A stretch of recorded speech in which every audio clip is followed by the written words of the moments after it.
Hi, Peter.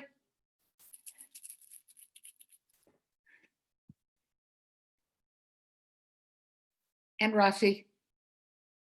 Oh, hi. Who's that? What do you mean, who's that? Who It's else? Laura. Okay, I got it. Okay.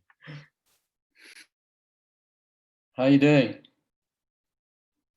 I can't see your face. See?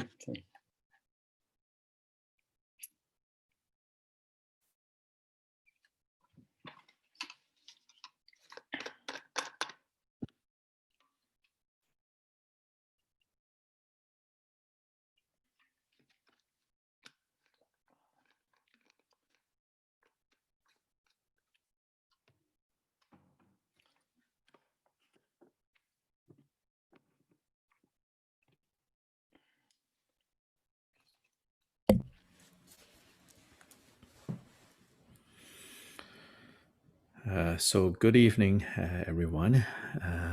This is the fifth part of our originally four-part series. Bueno, buenas noches a todos. Y esta es la quinta parte de lo que originalmente iba a ser nuestra serie de 4 partes. So as usual, we should start with the opening recitations. Como siempre, deberíamos comenzar con las recitaciones para abrir. So if somebody can read the Spanish for the opening prayers, one time for each of them, that would be good. So if we can get a volunteer to do that in Spanish, followed by I will chant that in Tibetan. Si podemos tener un voluntario para recitar las oraciones una vez cada oración en español, sería muy bueno, por favor. Okay, Nancy in Guayaquil.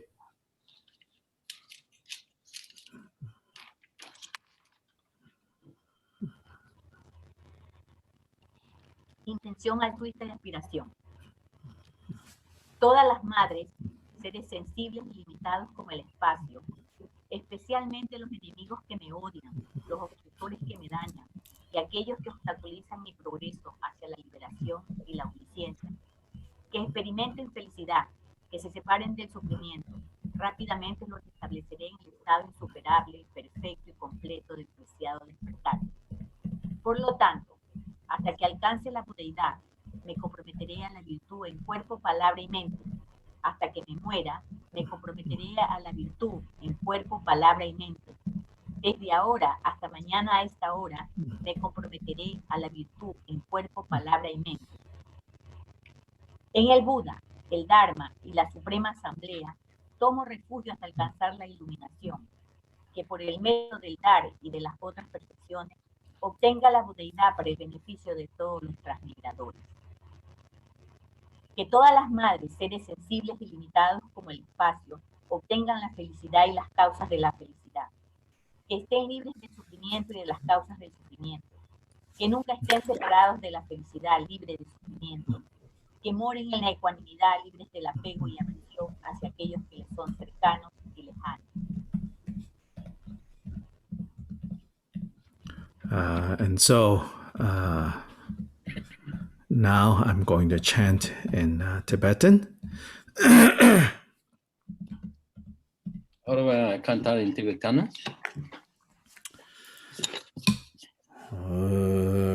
Dala Dhawa Jibe Drai Nobar Jibe Gek Tarba Dan Tam Je Gembe Bardu Jobara Jeba Tam Jegi Su Jibe Manangada Nyampe Senchen Tam Je Dewa Dang Den Tungao Dang Du Nerdu Lana Mepaya Dabra Zobe Janju Rinpoche Tobra Jan Dala Dhama Jebe Dra Nobar Jebe Gek Tarba Da Tam Je Gembe Bardu Jobra Jeba Tam jegi su jibe ma nang ka dang nyam be zin jin tam je dewa dang de dung yao dang de ne de la na me pa yang tam pra zo be chan ju rin po je to pra ja da la tam wa je be da no par je be ge tar pa da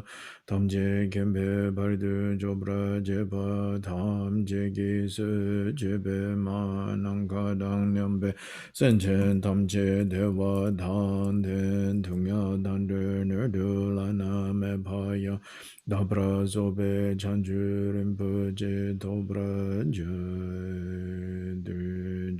de sa ma ge gi bar du long a yi sum ge wa la go ma ji bar du long a yi sum ge wa la go du de ring ne sun te ne ma chan ta sam ji bar du long a yi sum ge wa la go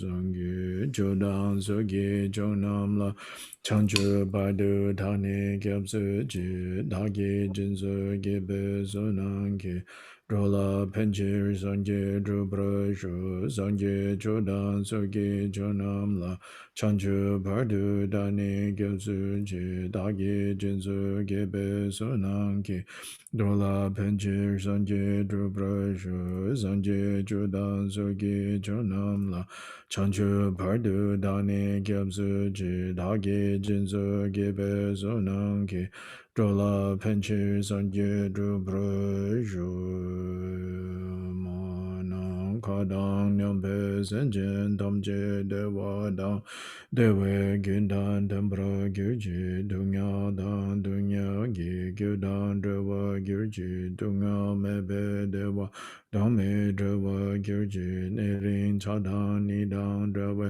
dang nyong la ne ba gyur ji ma nang ka dang nyam be sen chen tam je de wa dang de we gin dan tam bra gyur ji dung ya dan dung ya gi gyur dan de wa gyur ji dung ya me be de wa dang me de wa gyur ji ne rin cha dang ni dang de we dang nyong la ne bra gyur ji ma nang ka dang nyam be sen chen tam je de wa dang de we gin dan tam bra gyur ji dung ya dang dung ya gi gyur dang de wa gyur ji dung ya me be de wa dang me de wa gyur ji ne ring cha dang ni dang de we tang nyong la ne bra gyur ji.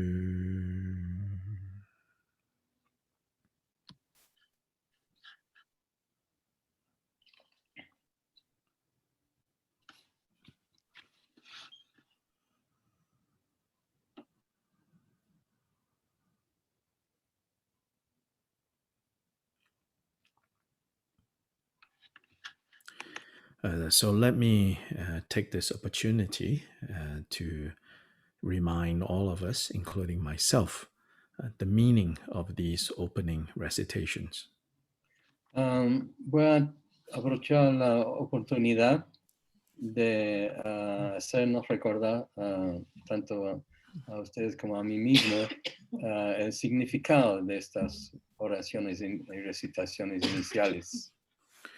I would say that all traditions, all of the traditions of Tibetan Buddhism, no matter what lineage, they all agree on what are the indispensable elements of any practice session. Yo diría que todas las tradiciones tibetanas están de acuerdo en cuáles son los elementos esenciales de cada sesión de práctica. So then this word practice is not just limited to like meditation practice or chanting of sadhana like deity yoga, but all aspects of formal Dharma practice. So such as now listening to the Dharma, such as even reading a Dharma book. And then of course, doing sadhana practice, like deity yoga practice or meditation practice. All of these, they are basically, you could say, three parts to it. Estas prácticas, la palabra práctica no se limita a sesiones de meditación o prácticas de sadhana, de deidad, yoga de las deidades, etc., sino que incluye todas las prácticas, como leer un libro de Dharma o escuchar enseñanzas, como estamos haciendo ahora. Todos están incorporados en la palabra práctica, ¿no? So there is the preliminary section, and there is the main section, and then there is the conclusion. Hay la sección preliminar, hay la sección principal, y después hay la conclusión. So under the preliminary, it is said that although different lineages have different ways of beginning, some beginning with, say, maybe like the Nyingma Pas, followers of the Nyingma lineage, might begin with first chanting the 7-line prayer to Pema Sambhava, to Guru Rinpoche. Then they might then do the refuge prayer, and then do the 4 immeasurables. But all of that can be, the main point there is setting the correct or excellent motivation. En cuanto al aspecto preliminar, podría ser diferentes oraciones como la oración de las 7 ramas, refugio, varias, pero en todas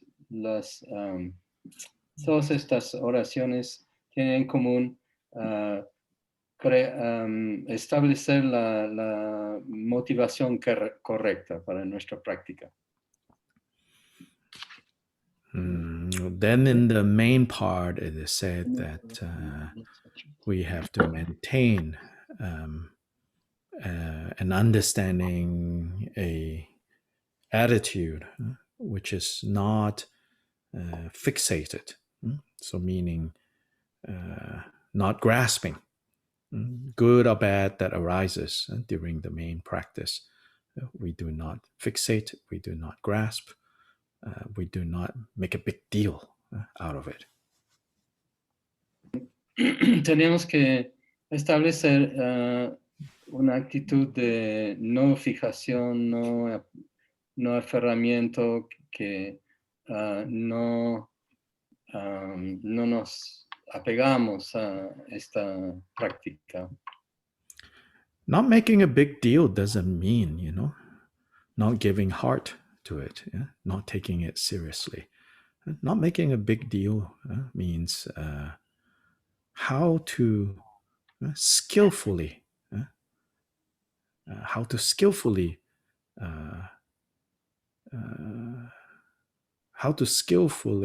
kind of be serious. No hacer gran cosa de la meditación o de la práctica, perdón. No significa no tomarlo en serio. Significa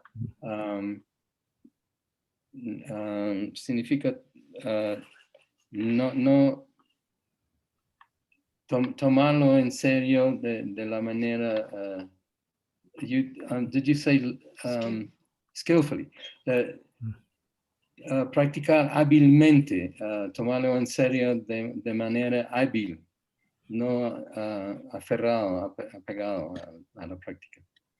Because sometimes when we say, oh, not fixating, not grasping, then we might think, oh, I'm supposed to be disinterested, aloof.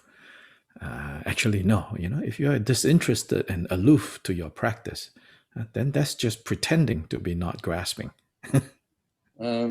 A veces cuando escuchamos de no estar apegados, no, no aferrarnos a nuestra práctica, imaginamos que significa que tenemos que mantener una actitud de indiferencia o ser más por encima de las prácticas que hacemos. Y en realidad, si tomas esta actitud, esto no es una manera, no es manera de no estar aferrado a la práctica.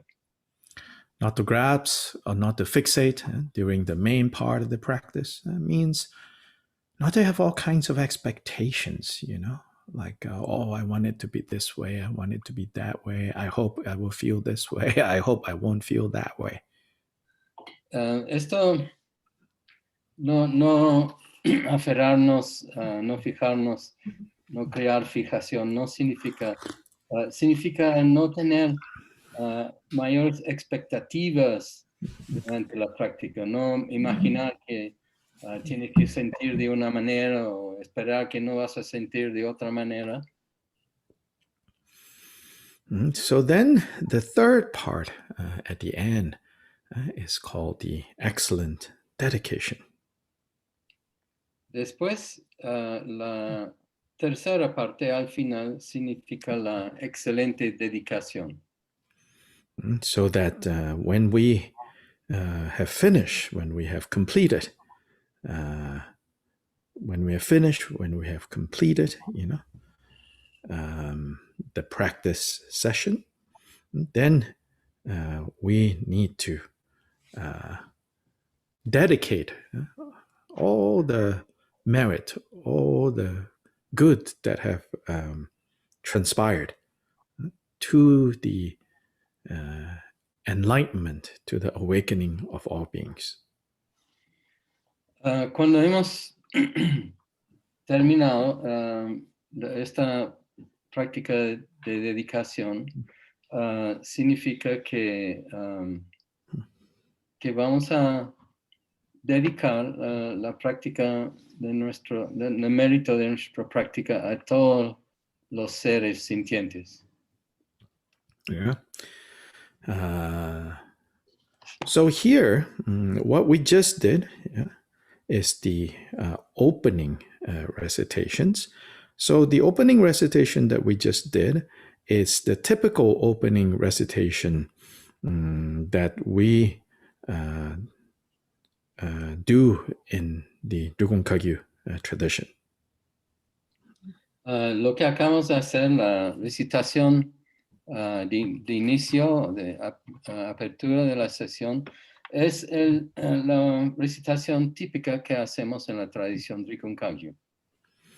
And there, in the Drukung Kagyu, we emphasize very much, because the founder, Kyopa Jigten Sumgun, emphasized very much the importance of beginning all our practices with generating, with giving rise to the resolve to pursue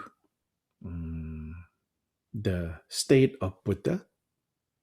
So that's one side, the resolve to pursue the state of Buddha, the state of being awake for the benefit of all beings. The second aspect, these two aspects.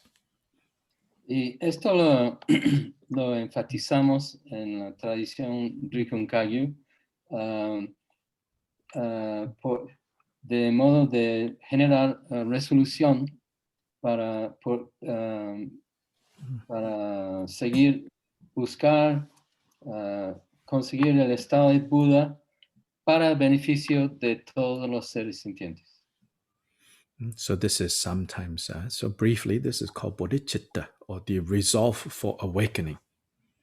Brevemente, esto significa Bodhichitta, o la resolución para despertarse. So the first two recitations in the opening recitation, the first one is the aspiration aspect of this resolve, and the second one is the action or the application aspect of this resolve? El primero de estas oraciones de dedicación es el aspecto de la aspiración, y el segundo es el aspecto de la acción o la aplicación de esta resolución. Sometimes this is also explained as the resolve to achieve something and the resolve to do, to take the necessary steps to achieve that. So sometimes these two aspects of bodhicitta is explained in this way, as in they are both about resolve. One is to resolve to achieve Buddha, the resolve to get somewhere, right? And then the resolve to embark on the journey.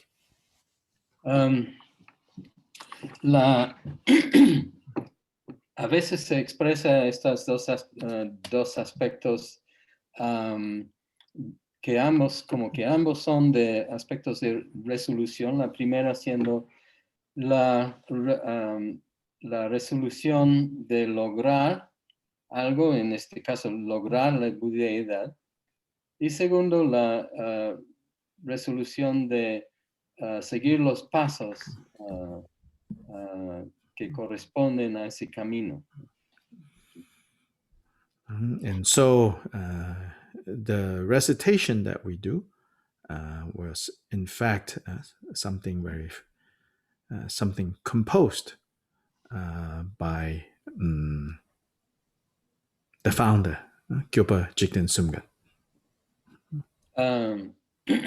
La recitación es algo compuesto por el fundador Jigten Sumgan. Then after that, we also chant the refuge and the four immeasurables. Después cantamos la oración de refugio y las cuatro inconmensurables. And the refuge recitation is composed by Lord Atisha, a very famous refuge prayer. The refuge prayer actually also includes bodhicitta. It's refuge and bodhicitta together. La oración de refugio, que también incluye la oración de bodhicitta, es refugio y bodhicitta, fue compuesto por el señor, el gran maestro Atisha. The first two lines of that prayer is basically the refuge aspect, and the second two line of that prayer is the resolve for awakening aspect. Las primeras dos líneas de esta oración corresponden al aspecto de refugio, y las segundas dos líneas corresponden a la aspiración de lograr el despertar.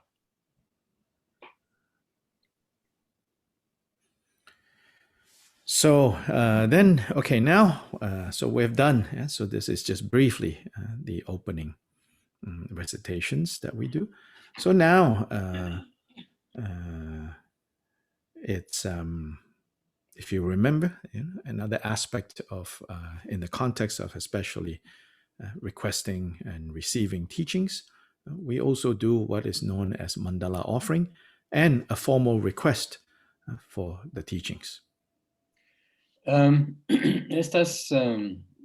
Eso ya completa mi referencia a las recitaciones iniciales que hacemos, y esto está seguido en el contexto de recibir enseñanzas, lo que hacemos la ofrenda de mandala para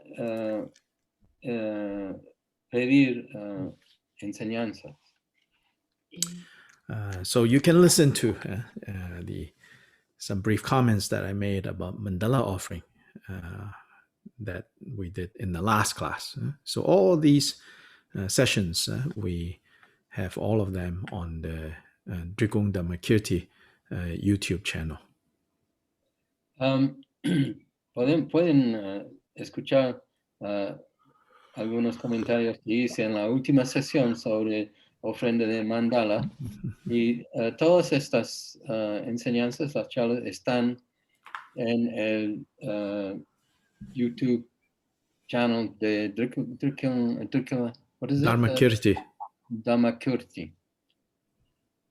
Yeah, so somebody who knows that YouTube channel can type the name in chat, and then people can look for it.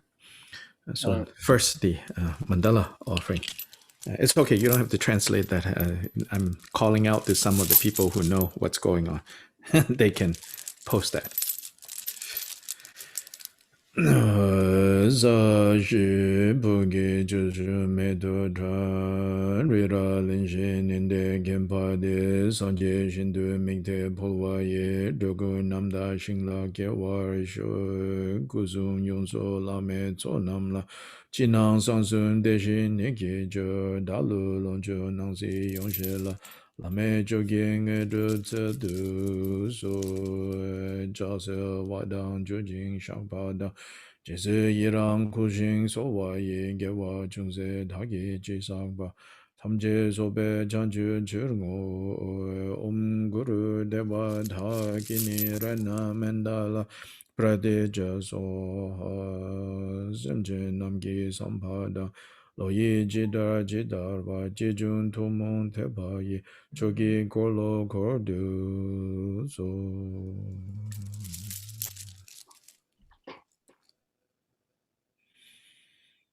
Then what follows is the prayers to the lineage masters.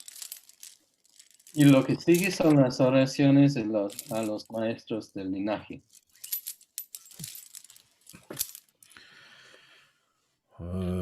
Ndrije changwan tile naro da marmi dapo padu jintengun kadun sunden cawe lame shab sakyu lama idam chokyung la sowa depso dagyu jinji lo gyabdengi dome samlinge drape dongsun yong la gyan zome gyawa dhuje changpa jikden gumpo shab la du takdu samdu kyole me jinji lo shi tuje je Nenge mumba sene gyang semto de du topra jenje lo jen yu jin no chang san pema gesa tongpo la yasen jogi ngadrum nye pema jungne sheshu da kudu kandu mangpu gora gege jese da duge jenje lomchi sheshu so guru pema sede hong omen jogi nige pundang ne dusun sanje gunjing owoni ransen choku ngonsun donze ba zawe la me shabla soande.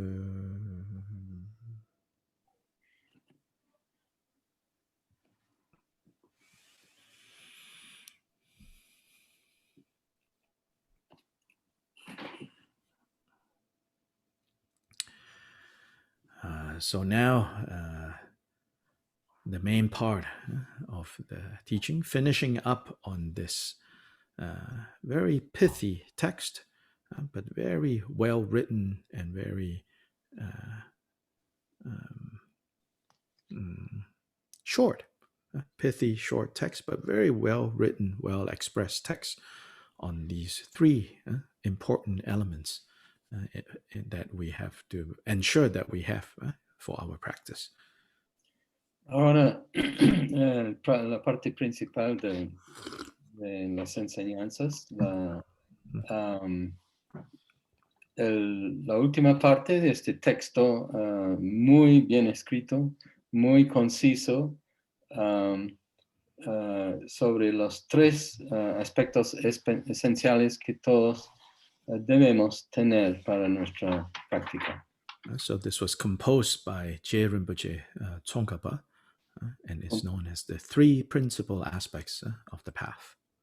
Compuesto por Je Rinpoche Tsongkhapa, que se conoce como los 3 aspectos principales del camino. Je Rinpoche, of course, is famous as the founder of the Gelug lineage. Je Rinpoche, por supuesto, es famoso como el fundador del linaje Gelug. And most famously, the Dalai Lamas come from that lineage. Los más famosos de este linaje son los Dalai Lamas. Among the current major Tibetan lineages, the Gelug lineage is the most recent, the youngest of all the lineages. Dentro de los linajes que existen actualmente del budismo tibetano, el linaje Gelug es el más joven, el más reciente de todos los linajes.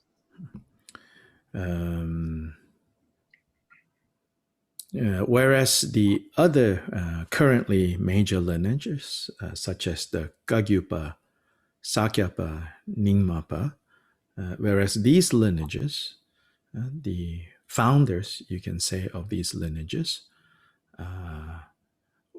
either went to India to bring back the teachings or came from India with the teachings. In the case of the Gelug lineage, the founder did not go to India because at that point in Indian Buddhism already declined. So instead, the founder, Je Rinpoche, studied with all the different lineages current at his time in Tibet, and then over time synthesized kind of his own unique understanding and gave rise to what we know today as the Gelug lineage.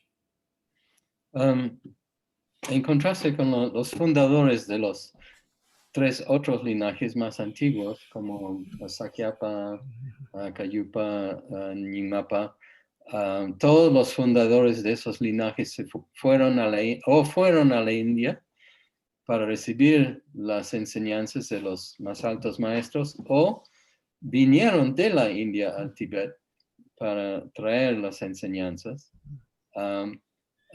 Pero en el caso de Gelugpa, el fundador Je Rinpoche, el budismo ya estaba en declive, en decadencia en la India de aquellos tiempos, mientras estaba bien establecido en el Tíbet, y el fundador Je Rinpoche era del Tíbet y sintetizó las enseñanzas que recibió en los otros linajes y creó su nuevo linaje en base a su comprensión de estas enseñanzas. So among the many teachers that Je Rinpoche studied with, when he first came as a young man, he was born in the far eastern corner of Tibet. So when he first came from eastern Tibet to central Tibet, which was at the heart of kind of the Buddhist world of Tibet. So when he came from eastern Tibet to central Tibet, he first spent a few years at the head Drigong Kagyu monastery in the Drigong Valley. So some of his earliest teachers were masters of the Drigong Kagyu. Je Rinpoche, que nació en el lejano este de Tibet, vino al centro tibetano, Tibet central para recibir enseñanzas y pasó varios años con los maestros en el monasterio principal del linaje Drikung de aquellos tiempos y estudió con aquellos maestros.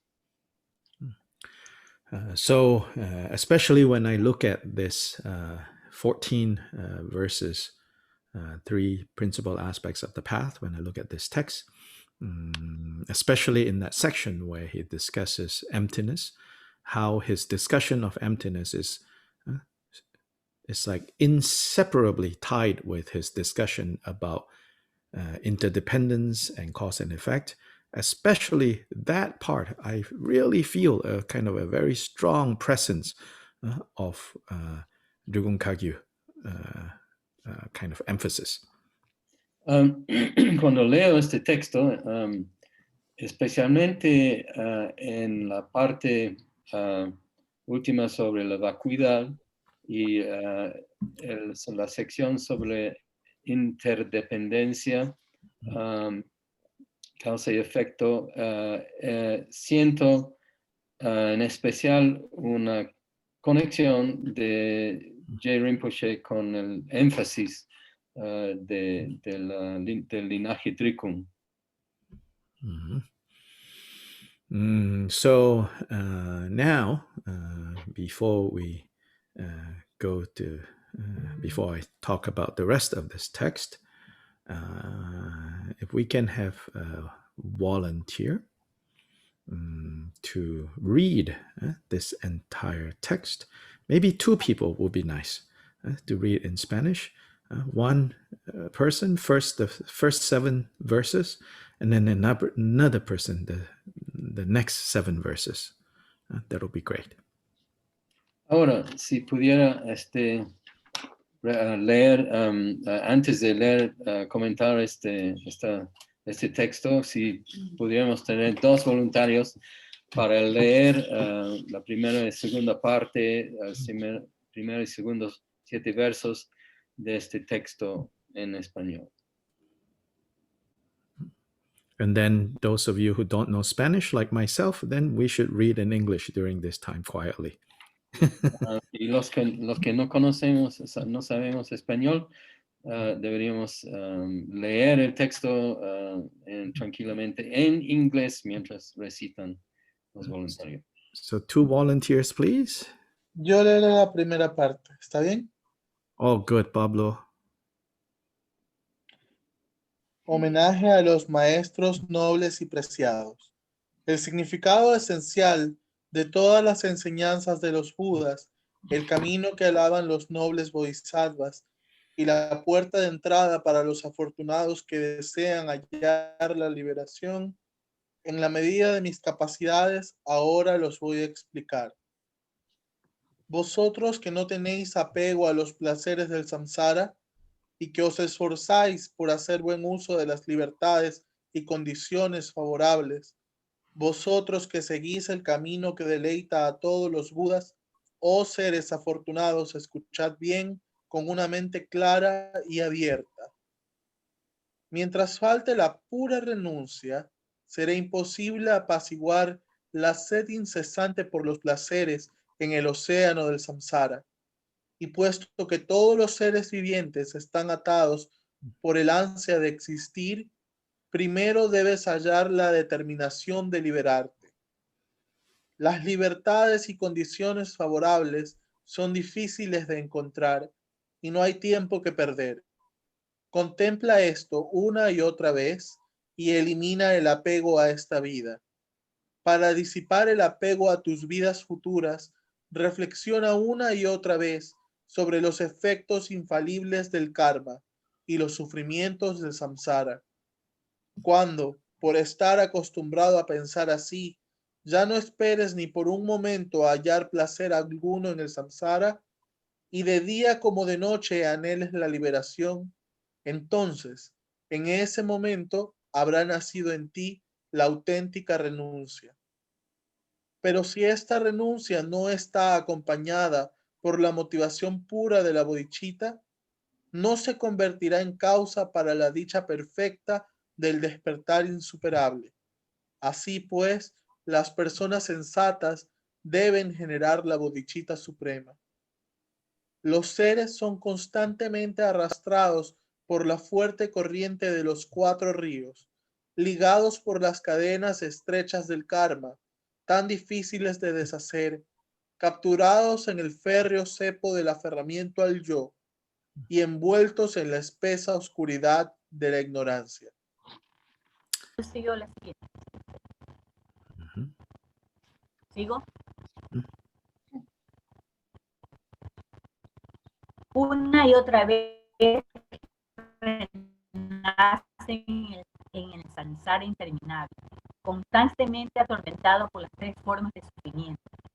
A tu madre de tus vidas pasadas, contemplando sus pesares. Si no tienes la sabiduría que conoce la naturaleza de las cosas, por mucho que te familiarices con la renuncia y la bodhichitta, serás incapaz de cortar de raíz la existencia condicionada. Esfuérzate, por tanto, en los métodos para realizar la interdependencia. Aquel que ve que la causa y el efecto operan sin falta en todos los fenómenos del samsara y del nirvana, y para quien todos los objetos de enfoque conceptual se han desplomado, se ha embarcado en el camino que alegra a todos los mundos. Saber que todas las apariencias surgen infalibles y dependientes, y saber que son vacuas y están más allá de toda afirmación. Mientras veas estas dos cosas como separadas, no habrás hecho tuya la sabiduría de Buda. Pero cuando surgen a la vez, no una tras, sino ambas juntas, entonces, simplemente viendo la infalibilidad de la originación interdependiente, la certidumbre nace en ti y todos los tipos de malentendidos se derrumban. Es entonces que el discernimiento de la visión ha llegado a la perfección. Cuando sabes que las apariencias eliminan el extremo de la existencia, a la vez que el extremo de la no existencia es eliminado por la vacuidad, y llegas a percatarte de que la vacuidad se manifiesta como causa y efecto, entonces eres inmune a cualquier visión que conlleve aferramiento al extremo alguno. Así, cuando hayas comprendido correctamente los puntos cruciales de los tres aspectos principales del camino, retírate en la soledad, hijo mío, fortalece tu diligencia y alcanza rápidamente el propósito duradero y definitivo.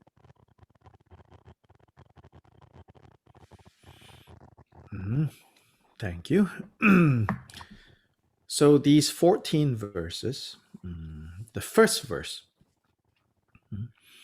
Rinpoche says, what he's going to write about here is the very essence of the path. Pues de estos 14 versos, el primero, Rinpoche dice que él va a escribir sobre la esencia del camino. Then in verse 2, he reminds us, that we are fortunate ones. We are very fortunate. En el segundo verso nos hace acordar que somos muy afortunados. So if we, whether we are fortunate ones or not fortunate ones, it really depends on, from where are you looking, from what perspective that you're looking. If your perspective is based on, I don't have 3 palaces, then your conclusion is, I'm not fortunate, Desde respecto a si estamos afortunados o no, eso depende de la perspectiva que estás tomando. Si ves las cosas desde una la perspectiva que no eres afortunado porque no tienes 3 palacios, entonces no eres afortunado. Then for people who have the experience of actually having 3 palaces, then they might actually say, oh, you guys who don't have 3 palaces are really fortunate.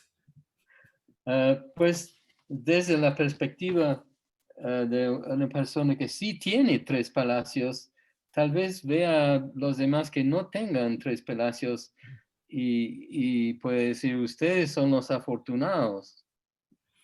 For example, we hear about someone winning the biggest lottery, then we say, oh my gosh, that person is so fortunate. Por ejemplo, a veces escuchamos en la noticia que alguien escuchó el gran premio en la lotería y pensamos, uy, qué afortunado esa persona.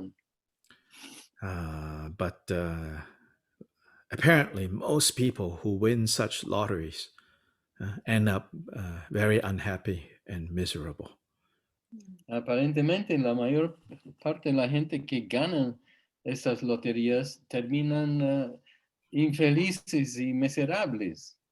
And recently, I was just listening to a documentary, like a podcast documentary, about someone who won a big lottery and how this person's life, went from bad to worse.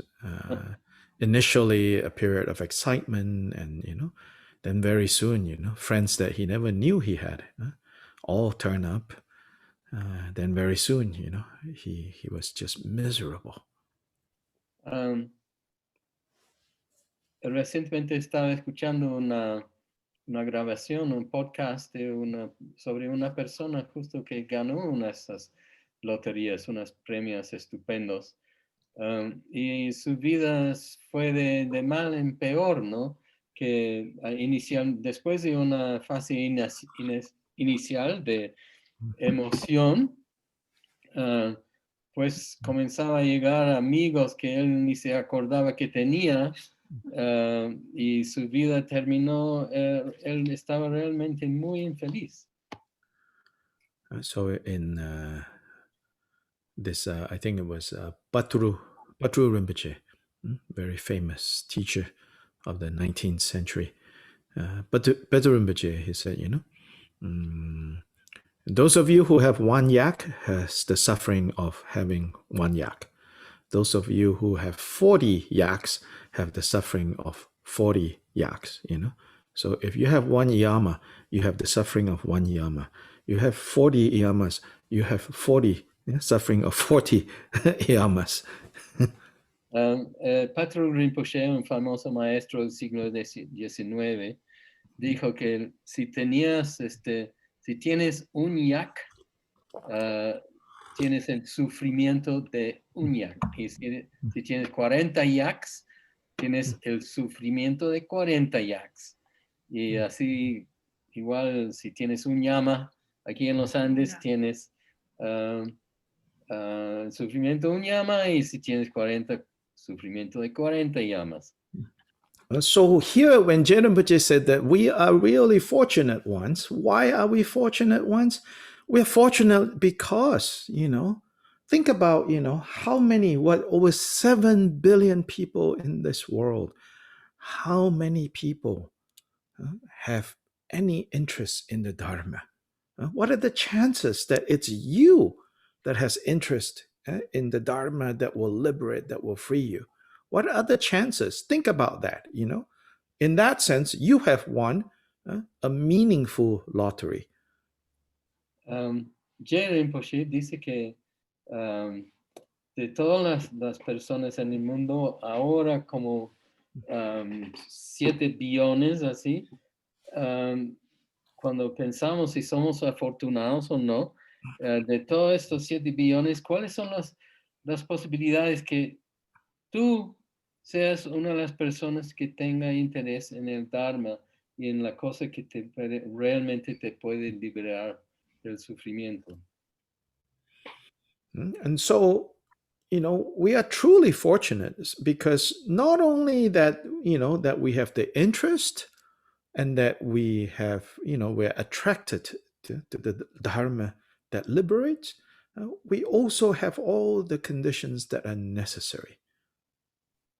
En realidad somos realmente afortunados porque no solo tenemos interés en el Dharma, sino tenemos acceso a todas las condiciones que nos propician la práctica del Dharma.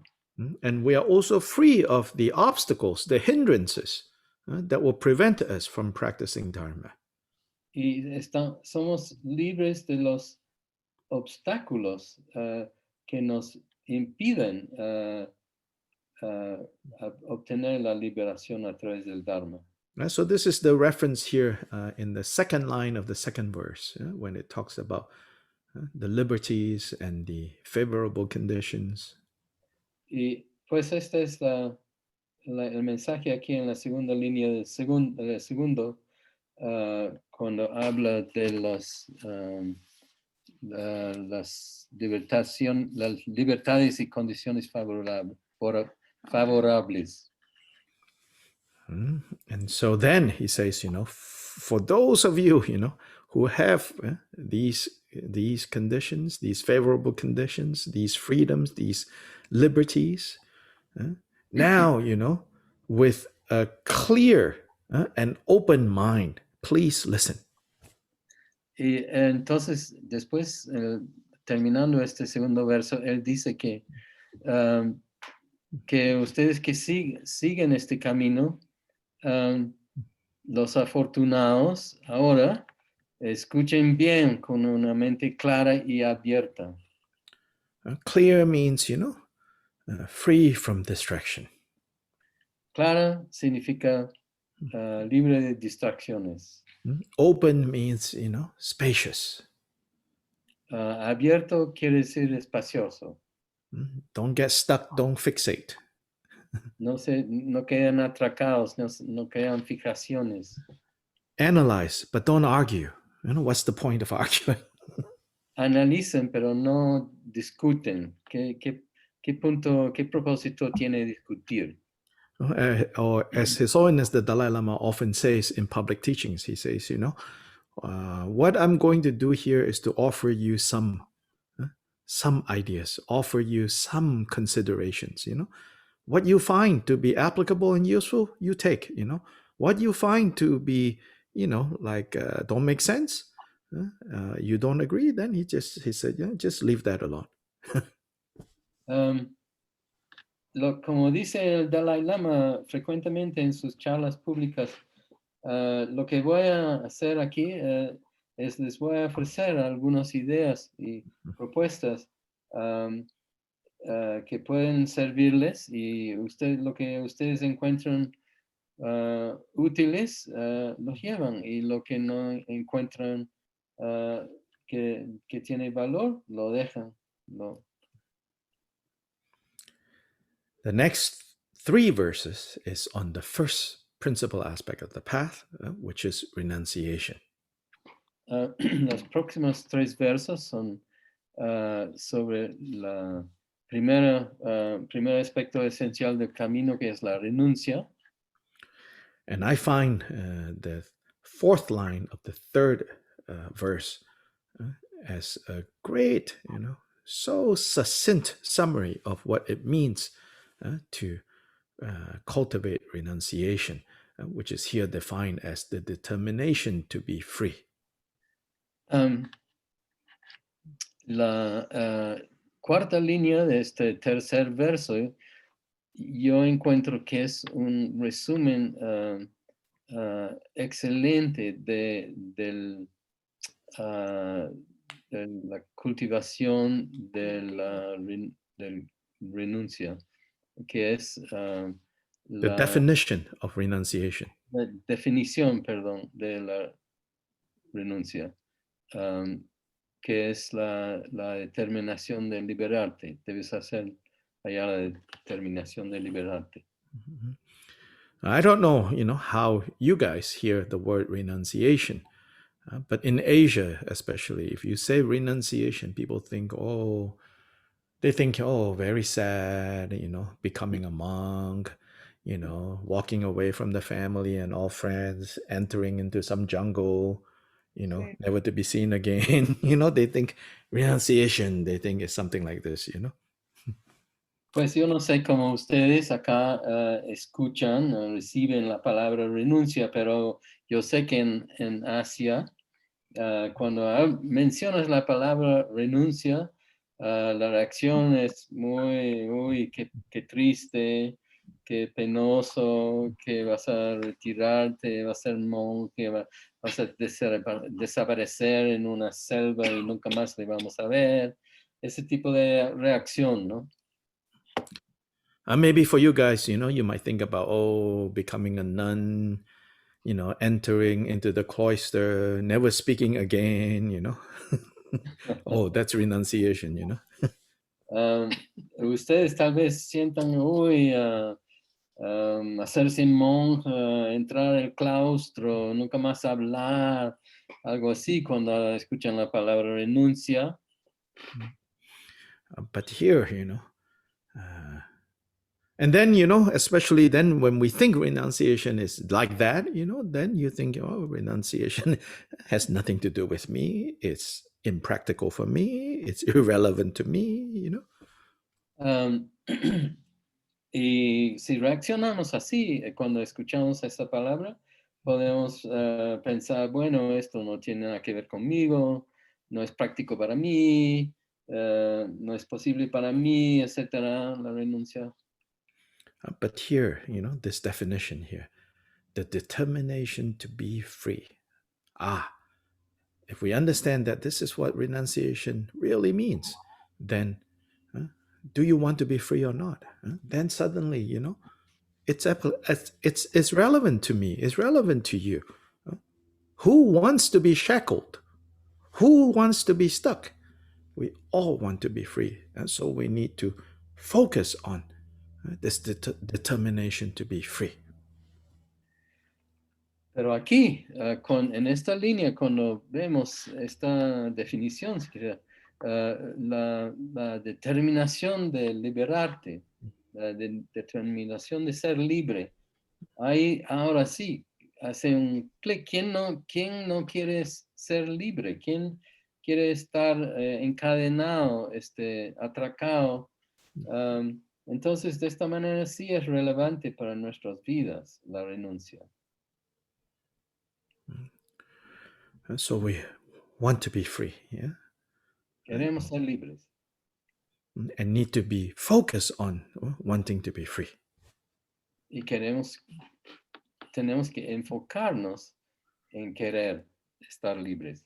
Then the question arises, how can we be free? Después surge la pregunta, ¿cómo podemos estar libres, ser libres?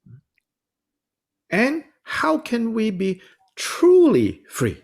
Not just free as ordinary understood, but truly free.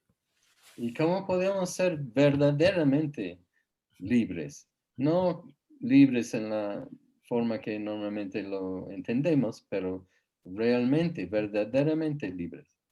The next 3 verses tells us we cannot be truly free if we only think of ourselves.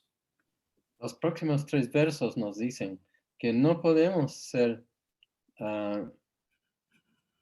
realmente, verdaderamente libres si solamente pensamos en nosotros mismos. If our concept of freedom is defined by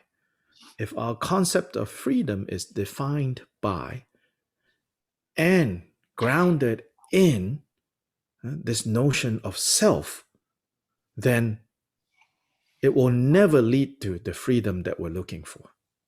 Si nuestro concepto de la libertad se define por y está arraigado en este concepto del yo, entonces nunca nos llevará a la liberación que buscamos.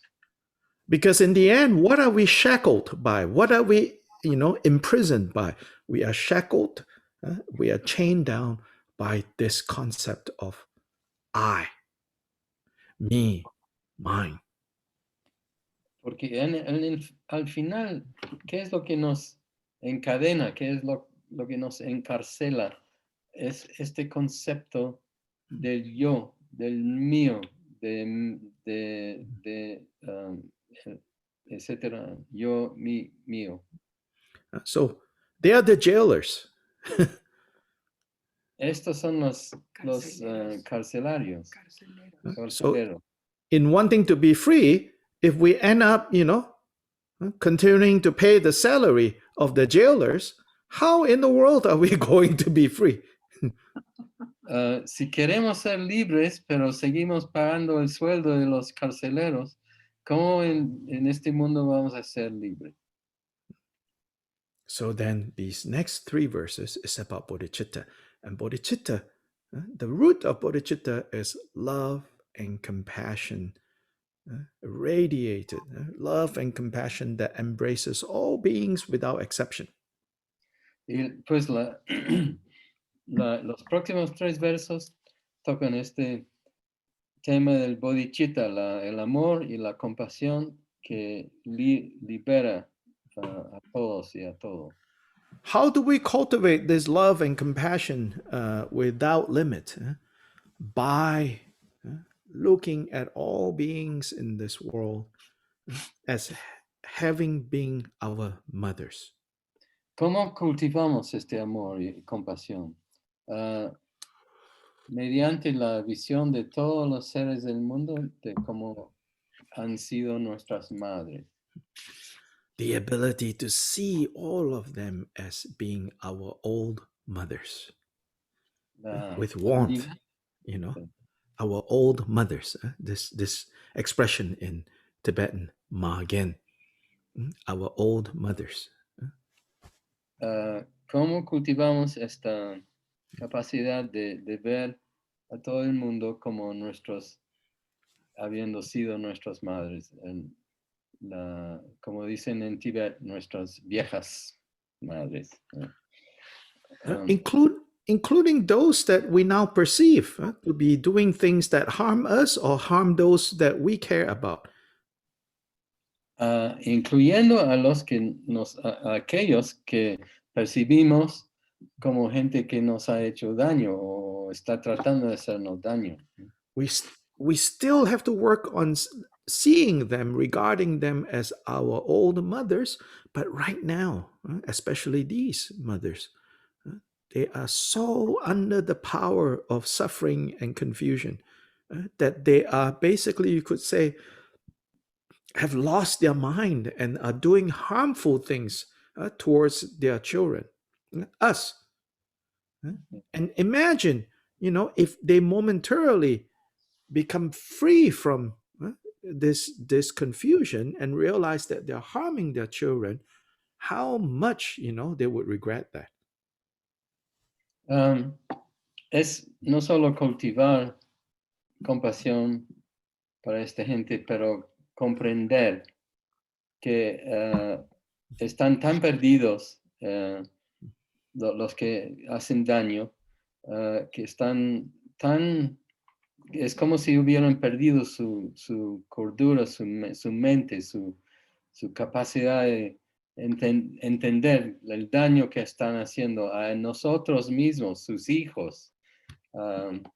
Y entonces, así tenemos que verlos, ¿no? ¿Cómo se sentirían si al Yeah. estar Yeah, excuse me, I missed something there, Dr. ¿Cómo se sentirían ellos al entenderse que están haciendo daño a sus propios hijos? Dr. Lee? Mm-hmm. At this point, I'd like to turn over to Veronica. We agreed to share the translation. Okay, good. It's a good point to transition. We are now going to the third aspect, the last 5 verses. Good. I just hope she's there. Veronica, hola. Oh, good, she's there. Yeah, okay. Thank you, Dr. Lee. Yeah, thank you. Yeah, I was here since the beginning. 3 minutes after the beginning. Yeah, so so then now let's see, maybe a good point to transition is to leave maybe a few minutes for any questions up until this point. Ya, entonces un buen punto para la transición es quizás dejar algunos minutos para las preguntas que tengan hasta ahorita.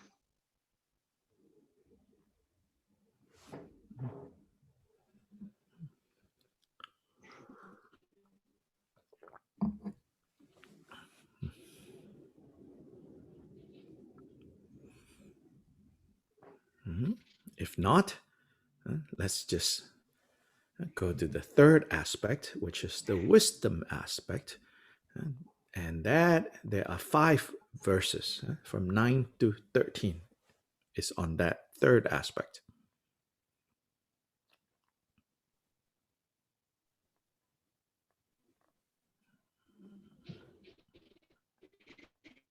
Bien.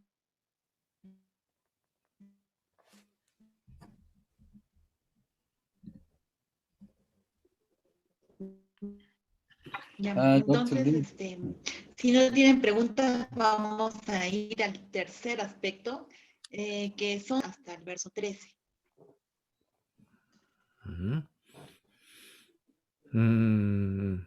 So the last time, last class we had, we already looked at, like I said, the main part of this.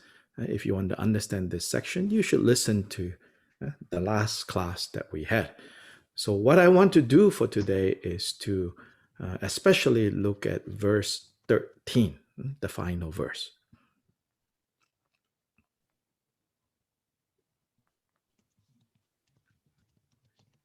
Última clase, donde nos quedamos, vamos a ir al verso 13. So then briefly, from the last time we met, here the third aspect is the, you could say it's called the correct view, the correct understanding of what emptiness means. Entonces, en resumen, vamos a decir que el tercer aspecto es la visión correcta, un correcto entendimiento.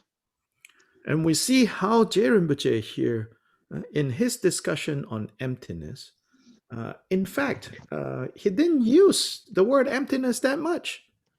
You know, only once or twice in these 5 verses that he uses exactly the word empty or emptiness. Instead, the word that he uses a lot is interdependence, or dependently arising, and cause and effect. He discussed at length the importance of understanding this.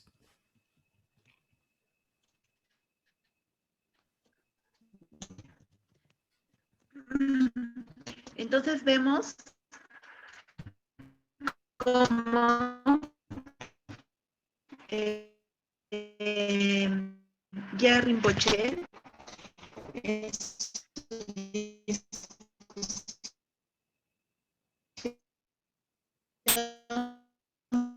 sobre la vacuidad. The connection, it seems weak here. No uso mucho el término vacuidad, solo lo uso 1 o 2 veces, y en vez de ese término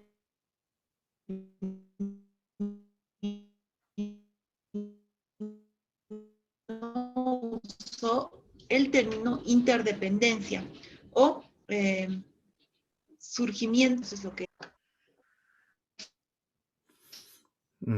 It seems like the connection is a little bit weak. Veronica, can you hear? Oh, disappeared. I'll take over again if you like, Dr. Lee. Yeah, sure. That would be good. Lost her. Yeah, I'm sorry. I can't translate what you just said, though I wasn't. Yeah, so basically, that in these 5 verses, often it is said this topic is about emptiness. But when you look at these 5 verses, you'll see that he did not really use the word empty or emptiness that much at all. In fact, what he seems to be focused on discussing is the notion of interdependence, or dependently arising. Lo que en estos 5 versos al final sobre la vacuidad, se nota que en realidad Rinpoche casi no usa la palabra vacuidad, y más bien enfoca la palabra interdependencia. Ese es el enfoque que él adopta cuando está tratando este tema. Veronica is back. We could try again and see if it is stable enough. If it is not stable enough, then you get to rest. And sorry, Peter, It's to work. you have to work. Yeah, sorry. My net is so well. I am in a rural area, so it's Yes, sometimes it's difficult connection. quite and now it's amazing. windy. In Sacred Valley, we can communicate like this. This is miracle of technology, the city of technology. The city, yes. Okay. Yeah, so much of these 5 verses, is focused on having us understand, like when we say empty, when we say emptiness, when Buddha taught empty and emptiness, he's not talking about becoming nothing. He's not talking about, becoming nothing. He's talking about, interdependence, that things arise interdependently. Muchos de estos 5 versos es tener el entendimiento de cuando el Buda dijo vacuidad, no está hablando de que vamos a volvernos nada, que se va a volver todo nada, sino está hablando de interdependencia, que las cosas surgen interdependientemente. So if you look at it from the perspective that is labeled as emptiness, then what is emphasized there is, without getting all philosophical, the practical meaning of that is, whenever we find ourselves, having some very difficult experience, whether some personal, emotional issues, or whether we are surrounded by so much suffering and injustice around us, whenever we are in those situations, we have to be able to see how, all of this, it's not fixed. We don't need to be stuck. There's always possibility of something shifting, something changing. As long as we don't get frozen, then it's not impossible. In other words, nothing is impossible. Si miramos qué es la perspectiva de la vacuidad, o si miramos desde la perspectiva de la vacuidad, sin ser así como filosóficos, sino el sentido práctico, es que si tenemos experiencias difíciles, digamos temas personales, o digamos estamos rodeados de situaciones difíciles o de injusticia, entonces vacuidad es ver que todo eso no es fijo, o sea, que no quedarse como estancados, que siempre hay posibilidad de cambiar. Mientras no estemos congelados, entonces no es imposible, nada es imposible.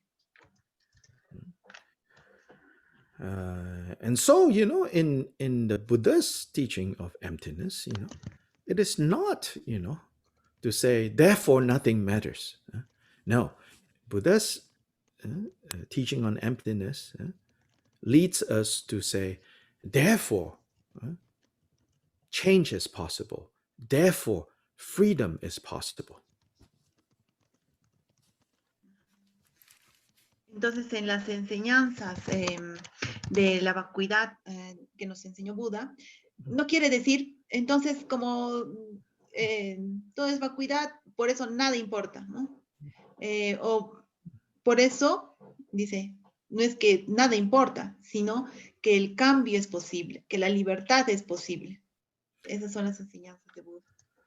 See, right now, part of our problem is because we cannot accept, because we cannot see, and even if we see, we cannot accept the fact that everything is changing, everything is unstable, everything has no essence. Because we cannot accept that, right? Then we chase after this idea of permanence. We fantasize about eternal life. We think that is what we want. In fact, the Buddha says, actually, that's not what you want. What you want is happiness. But because you cannot handle change, you cannot handle that things are not fixed, then you fantasize about, oh, how great it is if I have eternal life. If everything is fixed, everything doesn't change, how wonderful. Buddha said, that's where the problem is.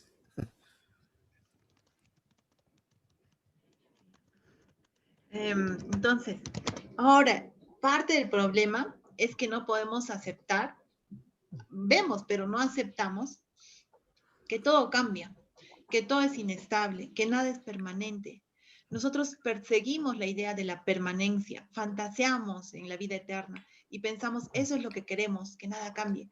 Pero no queremos eso, lo que queremos nosotros es la felicidad. Pero ya que no podemos manejar esa inestabilidad, esa impermanencia, entonces pensamos, la vida eterna es maravillosa. Si nada cambiaría, qué hermoso sería. Pero ese es el problema, ahí está el problema, que todo cambia y que eso no es, o sea, que esa es una fantasía.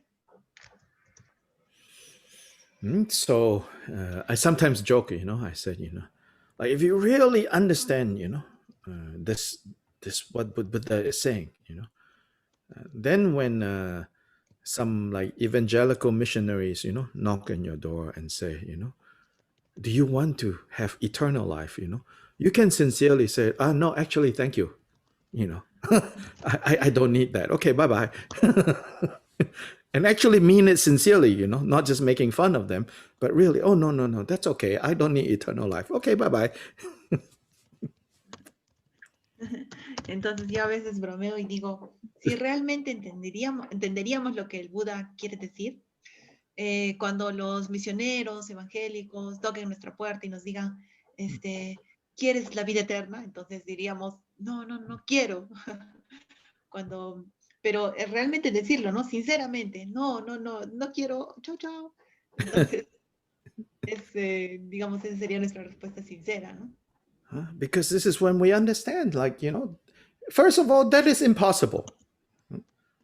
Secondly, even if that is possible, that is where suffering will come when you are stuck.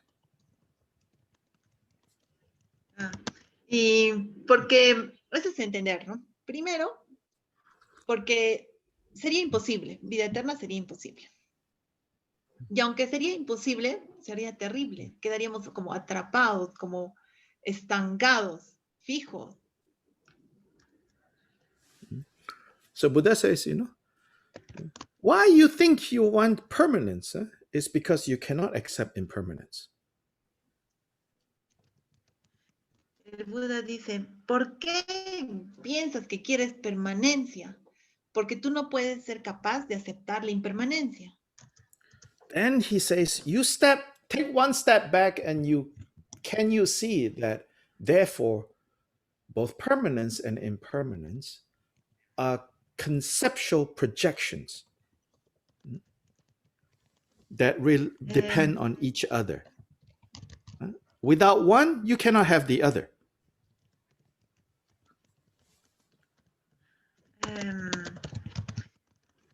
Entonces, dice, si te retiras un poquito, o sea, si te miras desde más lejos, te puedes dar cuenta que tanto la permanencia como la impermanencia son proyecciones conceptuales, porque una no puede existir si no existe la otra.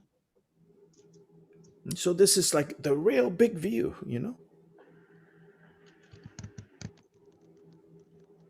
Ese es como el punto, ¿no? Yeah, so this is like the real big view, stepping back to see how permanence and impermanence, they are concepts that rely on each other to exist. Entonces, ese es como el punto, ¿no? O sea, el dar un paso atrás y ver cómo la permanencia y la impermanencia se necesitan una a la otra para existir. So to fear and to run away and to not accept impermanence and to desire and to chase after permanence, both are confused actions.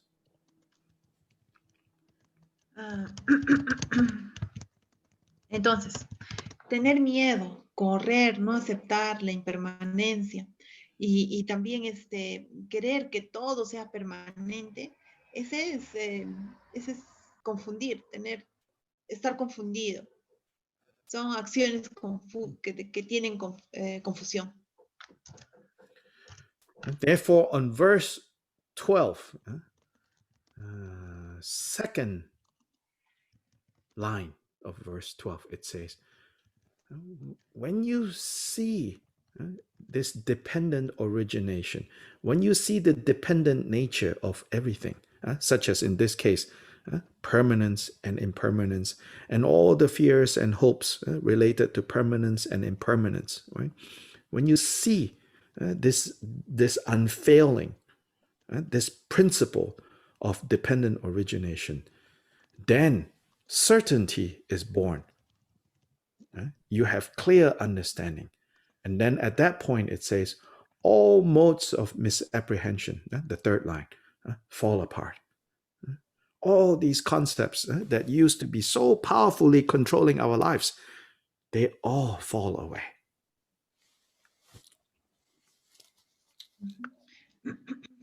Entonces, aquí un ratito, en el verso 13, en la segunda, a ver, un ratito. Por eso, en el verso 12, en la segunda línea dice, cuando ves la originación interdependiente, como en este caso, todos los miedos, las esperanzas, cuando ves la infalibilidad, entonces van a ser una certeza. Entonces aquí estoy leyendo, a ver, el verso 12, la segunda línea dice, entonces simplemente viendo la infalibilidad de la originación interdependiente, la certidumbre nace en ti y todos los tipos de malentendidos se derrumban. Here I'm not explaining these lines, in a very academic, philosophical way that the Geshes and the Kempos will explain it. There they will say, like at a certain level of meditation, you can see only emptiness, and then in another more profound level of meditation, you can see only the dependent origination, and then at the really, really super level, you can see both at the same time. So there are all sorts of discussions like that. I just want you to know. So I'm not talking like that because first, I have no ability to explain it like that. Secondly, frankly, when I could understand what they were saying, I cannot figure out what that means to me in my life, in my limited way. So I'm just explaining it in a way that I think, I know what it means. I know how to use in my life, and hopefully that's what I'm offering to you as well.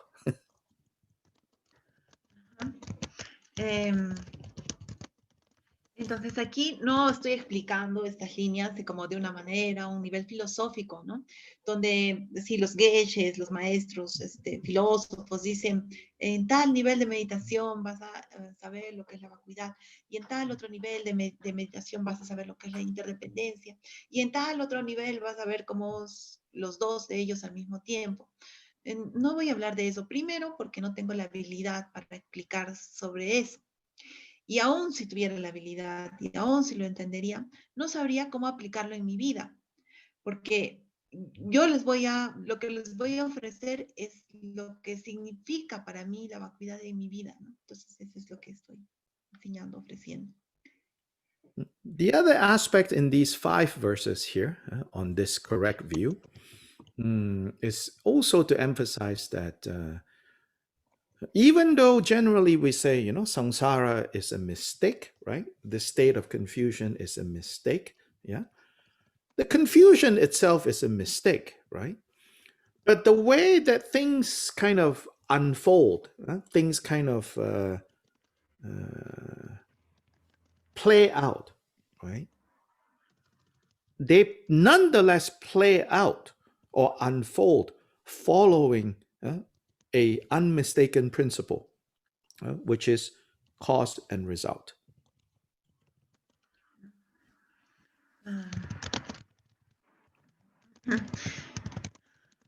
El otro aspecto de los 5 aspectos de la visión correcta y que quiero enfatizar es que aunque decimos que samsara, un estado de confusión, ¿no? Es un error, es como un error, o sea,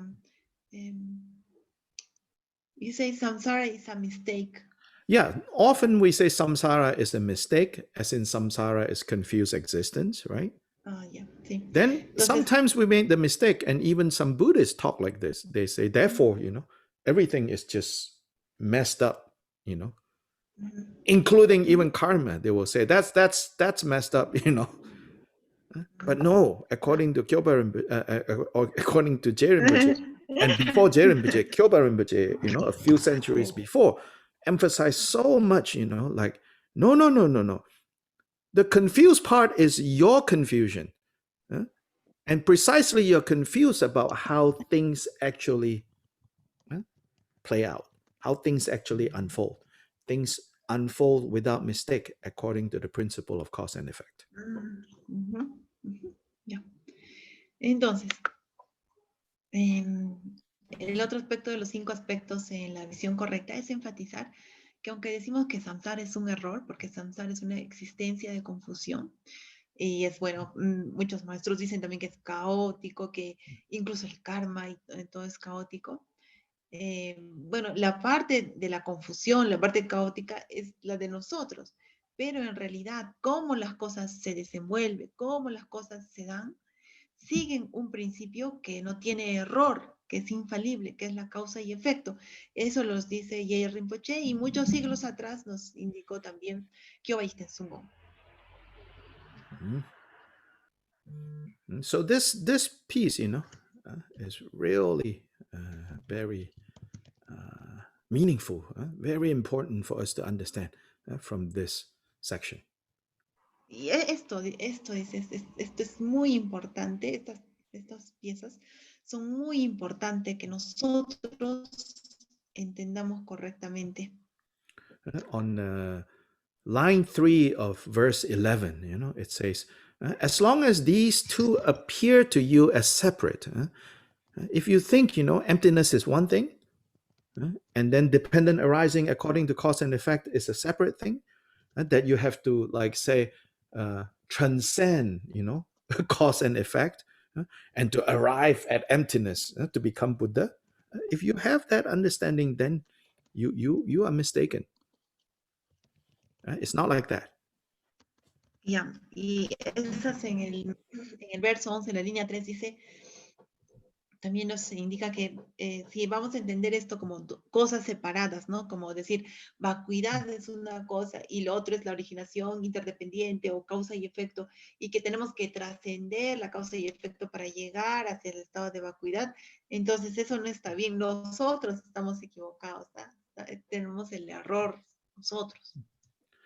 There are, frankly, certain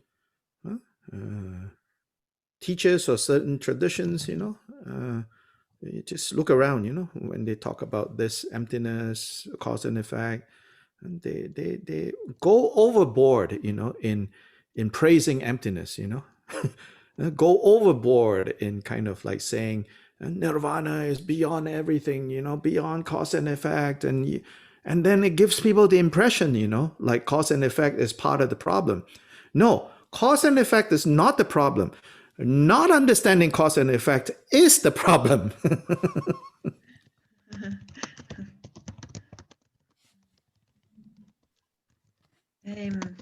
Entonces, what is overboard?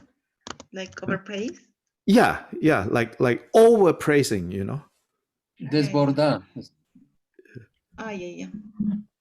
Gracias. Entonces, francamente hay ciertos maestros o tradiciones que miran la vacuidad y como una cosa aparte, la causa y efecto, y dicen que se desbordan o que sobrevaloran, ¿no? Sobrealaban el término nirvana, y que es también igualito, ¿no? Como que se desbordan o que sobrevaloran con el término vacuidad. Y dicen, la vacuidad del nirvana está más allá de la causa y efecto.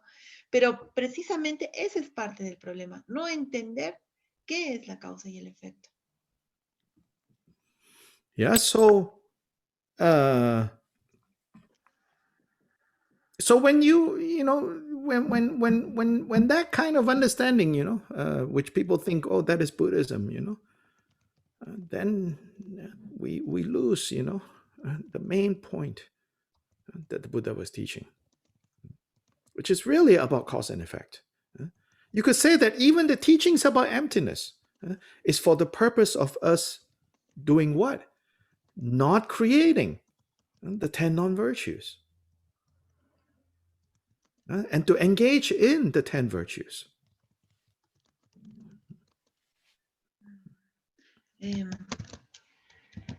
Entonces, cuando este tipo de entendimientos, ¿no? Que mal entendimientos surge y la gente piensa, oh, ese es el budismo. Y así perdemos el punto principal. Saber el punto principal o entender, comprender el punto principal que es la causa y efecto. Incluso en la vacuidad, ¿no? Cómo es que se da la causa y efecto. Y ahí también esto es importante, por lo tanto, realizar y comprometernos con las 10 virtudes y evitar las 10 no virtudes. So this is important, yeah? Okay, now, verse 13. Very interesting verse because it seems to be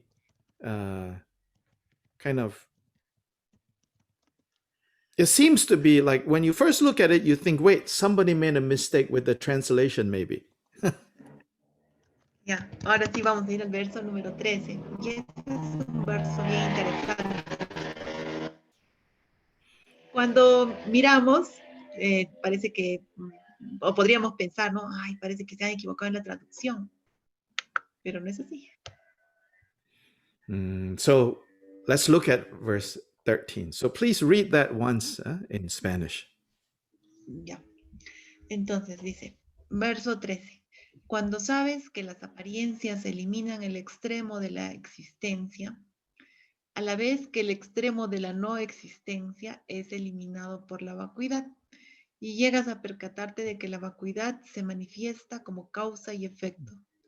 Entonces eres inmune a cualquier visión que conlleve aferramiento a extremo alguno. So line 3 and 4, no problem. This is what we've been talking about already, right? Ajá. Ya, la línea 3 y 4 no hay problema, es lo que hemos estado hablando ahorita, ¿no?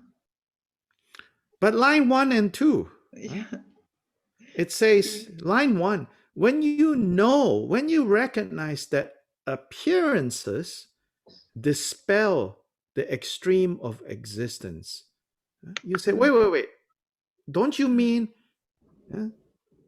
appearances dispel the extreme of nothingness or non-existence?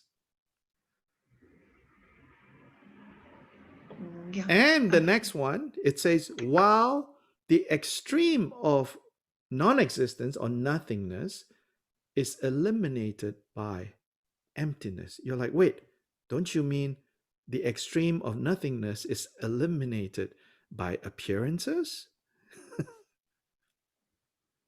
Yeah. Entonces en la línea dice, cuando sabes que las apariencias eliminan el extremo de la existencia. Entonces, ¿qué? Más bien no sería que las apariencias eliminan el extremo de la no existencia. Y cuando la otra línea dice, a la vez que el extremo de la no existencia es eliminado por la vacuidad. Entonces ahí diríamos, no, espera, pero más bien no sería al revés. O sea que el extremo de la no existencia sería eliminado por la vacuidad, por la existencia. So to help you to kind of sort this out, to see, why this is so unique here is, so first of all, there are two pairs going on.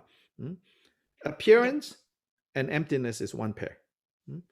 Extreme of existence and the extreme of, normally translated as the extreme of nihilism and the extreme of eternalism or essentialism. So these are the two pairs. Entonces aquí para sorry, I didn't write the first. What was the first pair? Appearances and emptiness is one pair.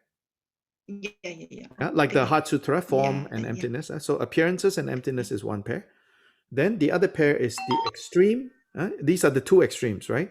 The extreme of nihilism and the extreme of eternalism. Huh? Ujú, ujú. Yeah. Ya, vamos a entender cómo son estos dos, vamos a como hacer pares, ¿no? Para entender. Primero, el primer par sería las apariencias, la apariencia, y por el otro lado está la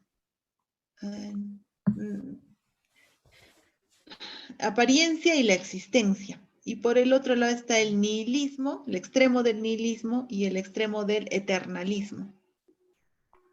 Mm-hmm.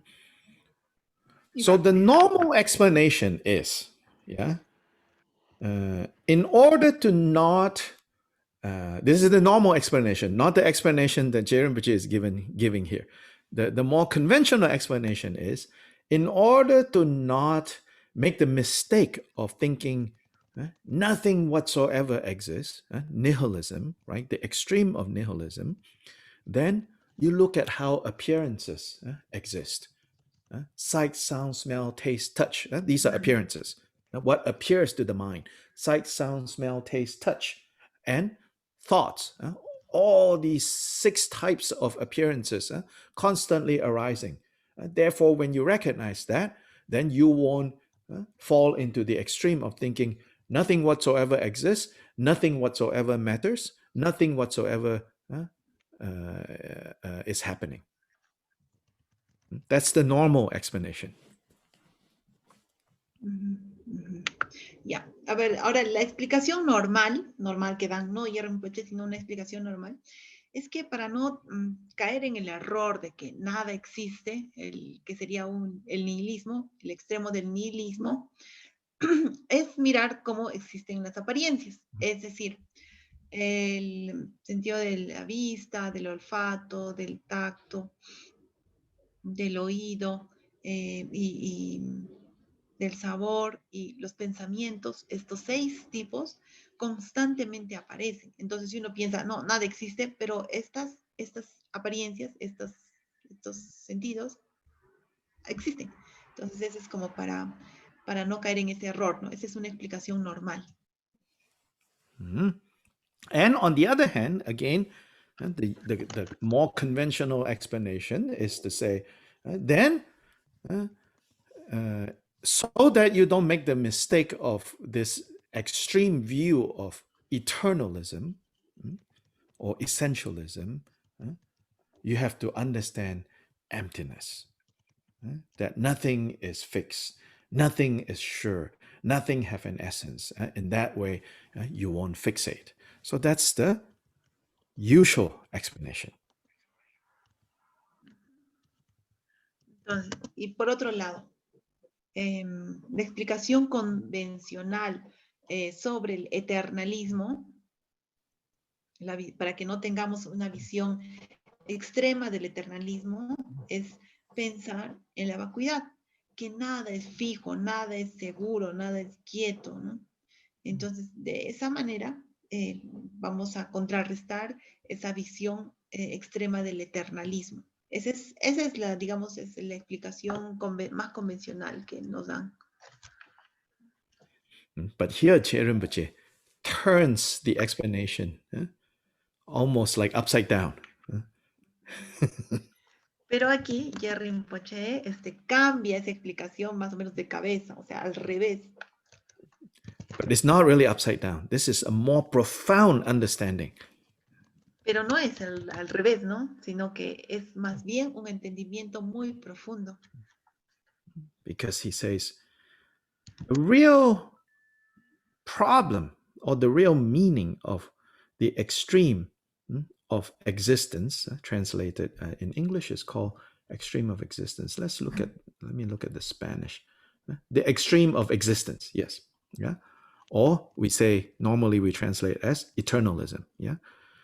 So here, why Kyopa Rinpoche seems to make it like the unconventional explanation is because he's pointing out a more profound, a more subtle point, which is the real problem with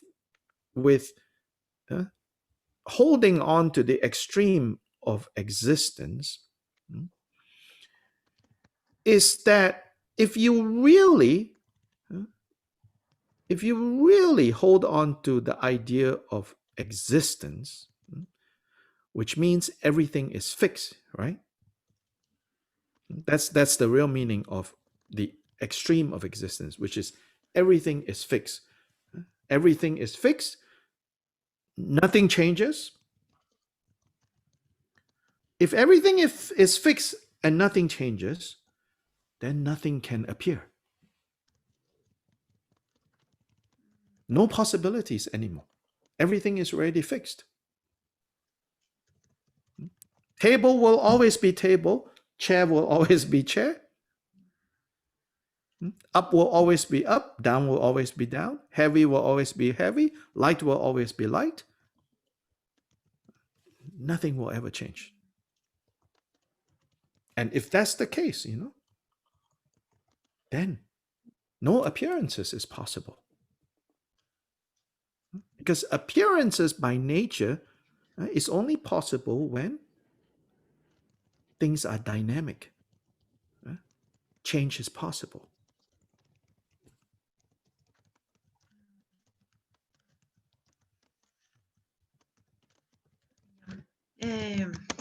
Entonces, el problema real de el extremo de la existencia, en otras palabras, eternalismo, pero acá ya Rinpoche dice el extremo de la existencia, es que si realmente nos quedamos con esa idea de que todo es fijo, todo es permanente, todo es fijo, nada cambia, es que es que vamos a concebir que nada puede aparecer, que no hay posibilidades, que nada puede aparecer, que la mesa siempre se va a quedar como una mesa, que la silla siempre va a quedarse como una silla, que lo pesado siempre va a estar pesado, que lo liviano siempre va a ser liviano. Entonces no hay lugar para las apariencias. Por naturaleza, las apariencias son posibles solo si hay dinamismo, si hay cambio. Pero si pensamos que todo es un extremo de la existencia, entonces no hay posibilidad para que surjan. So here then he says, the fact that appearances can appear,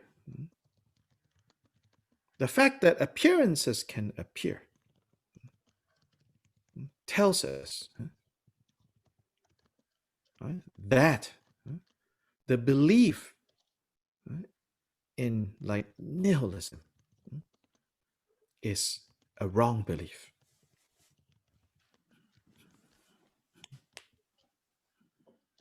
No, sorry, the fact that appearances appear, right, tells us, right, that us wanting things to be fixed, us wanting things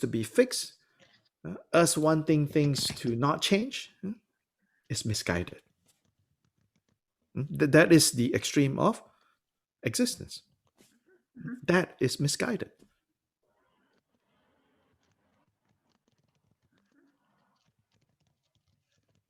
Ya, ahora sí. Aquí entonces se dice que el hecho de que las apariencias surjan, de que ellas puedan aparecer, nos están diciendo que las cosas cambian. Entonces, por lo tanto, la idea de que todo es el eternalismo, ¿no? Que el extremo de la existencia, esta idea está equivocada. So, in the same way, right, when you understand, when you truly understand what Buddha means by emptiness, then that understanding will show you how the belief in nothing matters,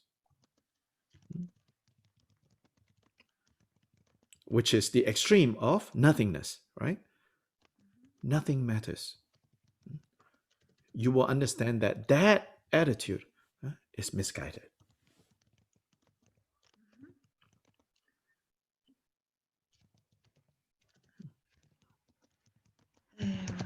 Ya. Entonces, por otro lado, cuando realmente entiendes la vacuidad, la creencia de nada importa, que es el extremo del nihilismo, ¿no? Es el extremo de la nada. Entonces vas a entender que esa actitud es equivocada.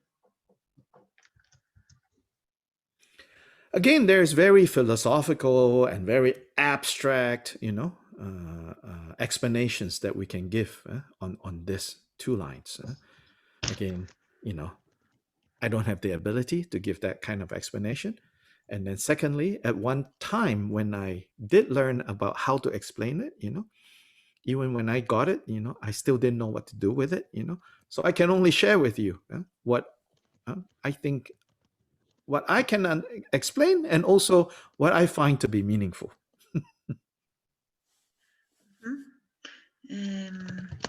Entonces, de hecho, como les había dicho, hay muchas explicaciones que son más técnicas, más abstractas, pero antes que nada, yo no tengo la habilidad. Y aun cuando yo tenga, porque alguna vez sí supe cómo enseñarlo, yo encuentro que esto no es útil, ¿no? Entonces, más bien, o sea, lo que estoy enseñando, lo que podamos entender es algo que nos sea útil a nosotros y que tenga una aplicabilidad. So, the extreme of nothingness, yeah.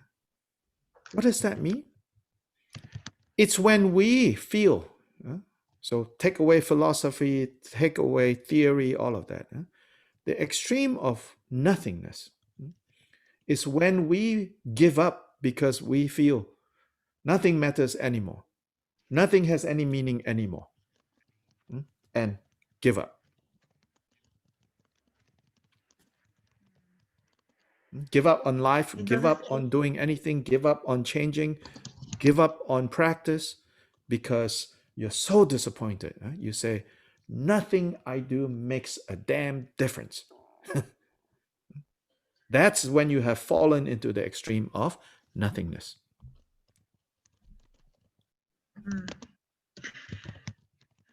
Yeah? Yeah. And the extreme of no existence in Spanish is translated as that.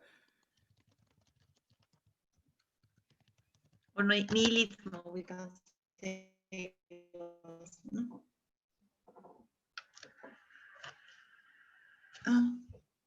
Ya. El extremo de la nada quiere decir que cuando a ver, más allá de la manera filosófica, las maneras técnicas, ¿qué quiere decir cuando hablamos sobre el extremo de la nada? Quiere decir que cuando nos sentimos que nos estamos rindiendo porque nada tiene sentido, ya nada nos hace mella, y que nos rendimos en nuestra vida personal, en la práctica, en trabajo. Pensamos que nada en la vida tiene una maldita diferencia, ¿no? Así creo que es, ¿no? Entonces, ese es el extremo de la no existencia. Ese sería el extremo de la no existencia. So here it says, when you understand really what the Buddha means by emptiness, then you will not have that attitude that nothing I do can make a difference. Because once you understand the Buddha's teaching on emptiness, you say, actually I can make a difference because things can change. Things can change. Things can change for the better. That's the real meaning of what it means to understand emptiness. When you understand emptiness, you're like, everything is possible now. It's not the end of the world. It's never the end of the world.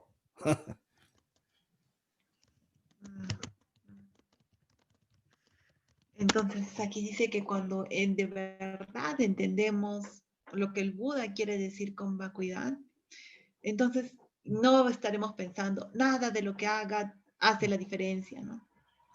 Más bien diríamos, si es que entendemos lo que el Buda quiso decir con vacuidad, entendemos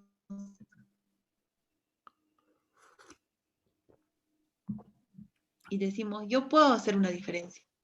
Todo es posible, todo puede cambiar, no es el fin del mundo. That's why the Buddha in the very famous sutra, Diamond Sutra, it says, because bodhisattvas understand emptiness, Therefore, they can liberate all beings. Infinite sentient beings. By definition, infinite sentient beings is infinite. You can never free them. But bodhisattvas who understand emptiness can do the impossible.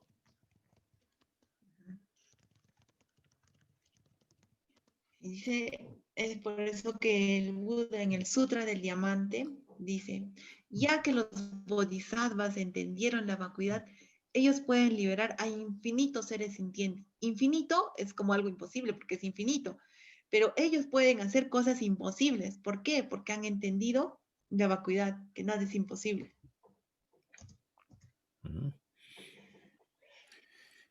Then, the first line of this, what is the extreme of existence then? The extreme of existence also leads to giving up. Now you give up. Why? You give up because you say, oh, it's already decided. Everything will be fine. Why worry? Nothing to do. Because everything is just fine. That, as an experience, that is the meaning of, the extreme of existence. That means it's already fixed. We say, oh, God willing, inshallah, in Arabic, God willing, oh, God will decide, everything is fine, You also give up. So that's that extreme. That extreme, how do you overcome that extreme? By understanding, No, everything is still appearing, Life is still unfolding. We don't know how it's going to become. We don't know what the outcome is going to be. So you cannot just sit around and say, everything will be fine. No, you have to make choices. And specifically by understanding cause and effect, you have to make skillful choices if you want. Whatever outcome you want, you have to make those choices that will lead to those outcomes.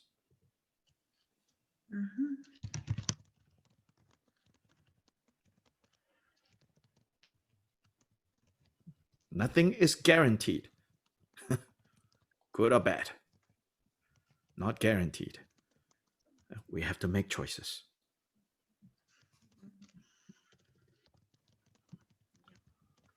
Ya, entonces,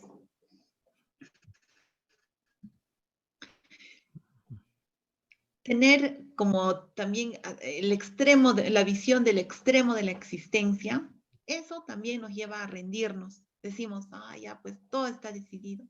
Ya está bien, todo ya está decidido. ¿Por qué preocuparse, no? Entonces, ese es el otro extremo. Pensamos que todo está fijo. Es el deseo de Dios, ¿no? En árabe se dice, ¿no? El deseo de Dios. Allí también nos rendimos, ¿no? Ese es un extremo que... ¿y cómo vamos a ir más allá de ese extremo? ¿Cómo podemos sobrepasar ese extremo?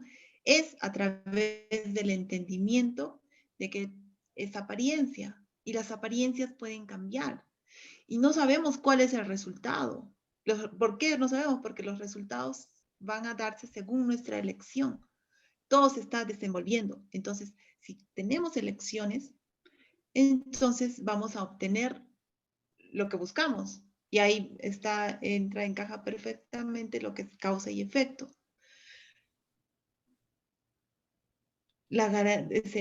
Hacer elecciones, ¿no? La garantía de qué va a salir bien, qué va a salir mal, eso estará de acuerdo a nuestras elecciones.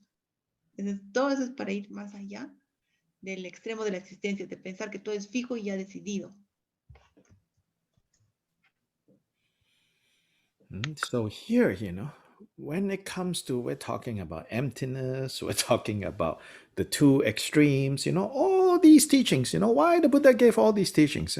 The Buddha gave all these teachings in order to convince us, in order to show us, in order to persuade us to understand that we have to make choices.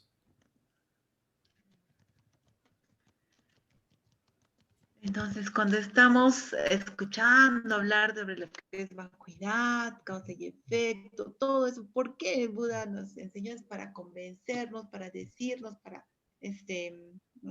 persuadirnos de que tenemos que hacer elecciones. You can say that this is sort of like the Buddhist theory of choices.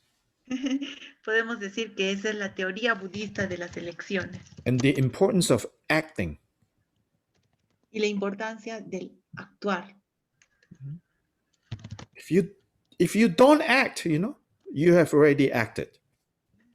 Si no actúas, también ya has actuado. O sea, ya has hecho una acción. El no actuar también es actuar. And when you act, if you act without clarity, that leads to suffering. Y cuando actúas sin claridad, esto va a llevar a sufrimiento. If you act with clarity, clarity about what? Clarity about how cause and effect unfolds. The principle of cause and effect. Then you can avoid suffering and you can achieve happiness. Y cuando actúas con claridad acerca de cómo se desenvuelven las cosas, de la causa y efecto, entonces eso te va a llevar a la felicidad. So the third line of verse 13 says, and you will come to know how emptiness arises as cause and effect. Y la tercera línea del verso 13 nos dice, y llegas a percatarte de que la vacuidad se manifiesta como causa y efecto. And this is the fundamental nature of reality. Y esa es la realidad, esa es la naturaleza fundamental de la realidad. Emptiness arising as cause and effect.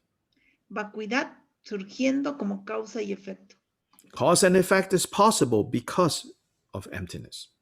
Causa y efecto es posible a causa de la vacuidad. And there are two sides of the same coin. Son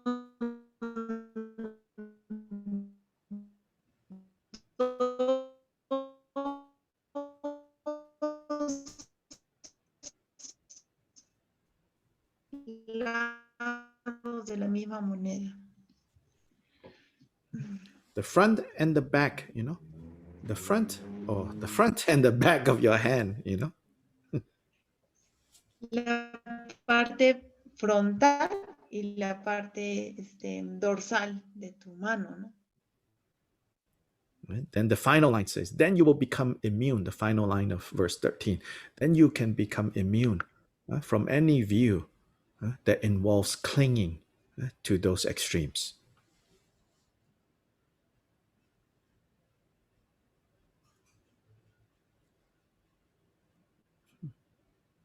Y allí dice la última línea del verso 13, entremos alguno.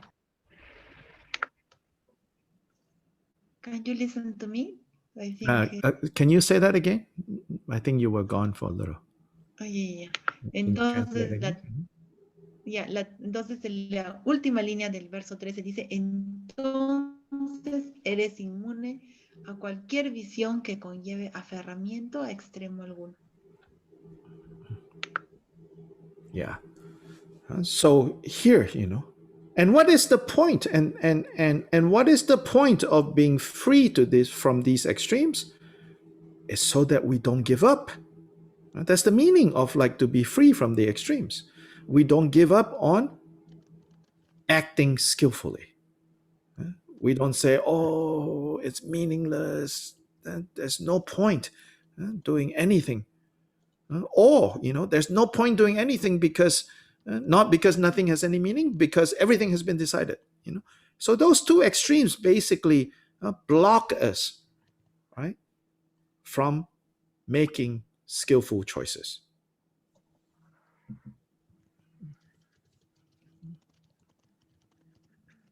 Entonces, ¿cuál es el punto? ¿Cuál es el punto de entender esto? Es que no nos vamos a rendir en actuar hábilmente. No decimos, pues ya nada tiene sentido, todo está decidido. No. de actuar hábilmente. Estos extremos nos bloquean de actuar hábilmente. Finally, verse 14, when in this way you have correctly understood these 3 key points, then he says, then you now, cut yourself away from distractions, then be diligent, pay attention, and in this way you can quickly achieve the ultimate goal. Entonces, finalmente, el verso 14 nos dice, así, cuando hayas comprendido correctamente los puntos cruciales de los 3 aspectos principales del camino, diligencia, y alcanza rápidamente el propósito duradero y definitivo. Diligence is really important. La diligencia es realmente importante. But it's not diligence that is, like forced and tortured. It has to be joyful diligence. Pero no la diligencia que es forzada y una tortura, sino tiene que ser una diligencia con entusiasmo. Not like a medieval Catholicism, diligence, like whipping yourself, or Opus Dei diligence, No como de medieval, ¿no? Como el estilo medieval o católico, que te estás forzando a ti mismo, ¿no? Como castigándote a ti mismo, a ti como una diligencia del Opus Dei. But joyful diligence. Sino más bien como una diligencia como alegre, ¿no? Here it says withdraw to solitude. Here I want to say be careful, especially Acá those of dice, you who live in big cities and alone and all that, withdrawing to solitude is not necessarily a good thing, in that case,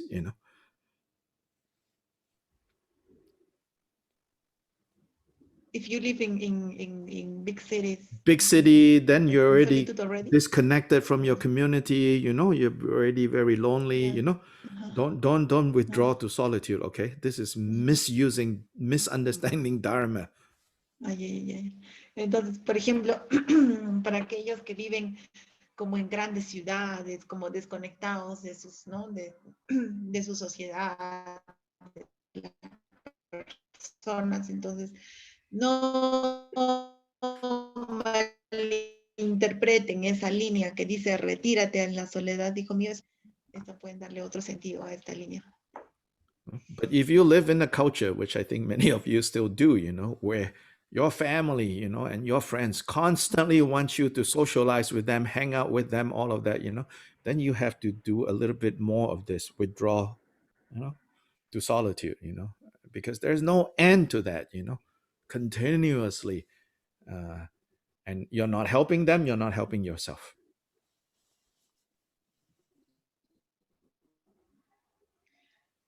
Pero si ustedes, los que constantemente quieren pasar el tiempo con ustedes, que es la mayoría, creo que vuestros casos, ¿no? Entonces, más bien, ahí sí es conveniente escuchar esa línea, ¿no? Retírate en la soledad, porque no hay un final a eso, ¿no? Dios es siempre así como involucrados, ¿no? Totalmente en la vida social, porque dice, no te estás ayudando a ti mismo, tampoco les estás ayudando a ellos. But also don't use the dharma as a way to harm, or to create problem with your family. Pero tampoco no usen el dharma como una manera de dañar, de crear problemas en la familia. Don't make a big deal, out of that. Then they resent the dharma. Then you're causing them to be further away from the dharma. Then that is negative also. ¿Por qué? Porque también ahí estarían como creando muy negativo, ¿no? So we have to, understand our circumstance, and always remember what is the main goal, and what is the methods to reach the main goal. The main goal should never change. The methods should always be flexible. Entonces, por eso tenemos que entender el objetivo principal y los métodos. El objetivo principal, eso no cambia, pero los métodos son flexibles, pueden cambiar. When it comes to the methods, the more methods you have, then it's like having a better toolbox, like the tools to repair things, If you have more tools, right, then you're more equipped to handle all the situations that arise. So all the different teachings of the Buddha that you learn, that you gather together, don't relate to them as like, I have to choose one. Oh, this is best for me. No, that's a wrong attitude. Rather, the attitude should be, all these tools, under different situations with different problems, I'm going to need this tool or this tool or this tool or this tool or this tool. And be flexible. Cuando se trata de métodos,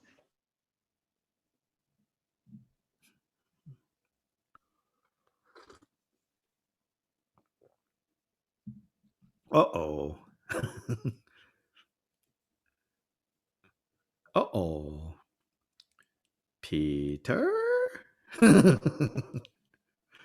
Okay. Oh, Peter. Hello. Yes, I'm here. Yes. Therefore, I was writing Yes. down. So briefly, my point is like all the different teachings that we receive, the different meditations, the different techniques, right? Treat them as all the different tools that you will need to use under different circumstance. Don't treat them as, oh, I pick one. This is it. Not that way. En resumen, lo que quiere decir, Dr. Lee, es que sí, todas las enseñanzas, todas las prácticas, todos los métodos que aprendemos, no hay que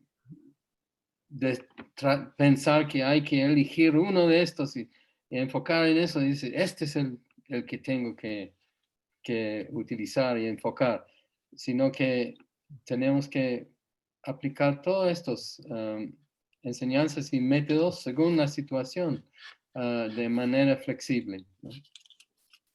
But the goal should never change. Pero la meta nunca cambia. The techniques, the methods, be flexible. Las técnicas, los métodos sean flexibles. So with this, we have completed this 3 principal aspects of the path. Y con esto hemos completado los 3 aspectos principales del camino. Any questions or comments? Maybe 1 or 2 we can take. ¿Algún comentario, alguna pregunta que podemos recibir? ¿Cómo?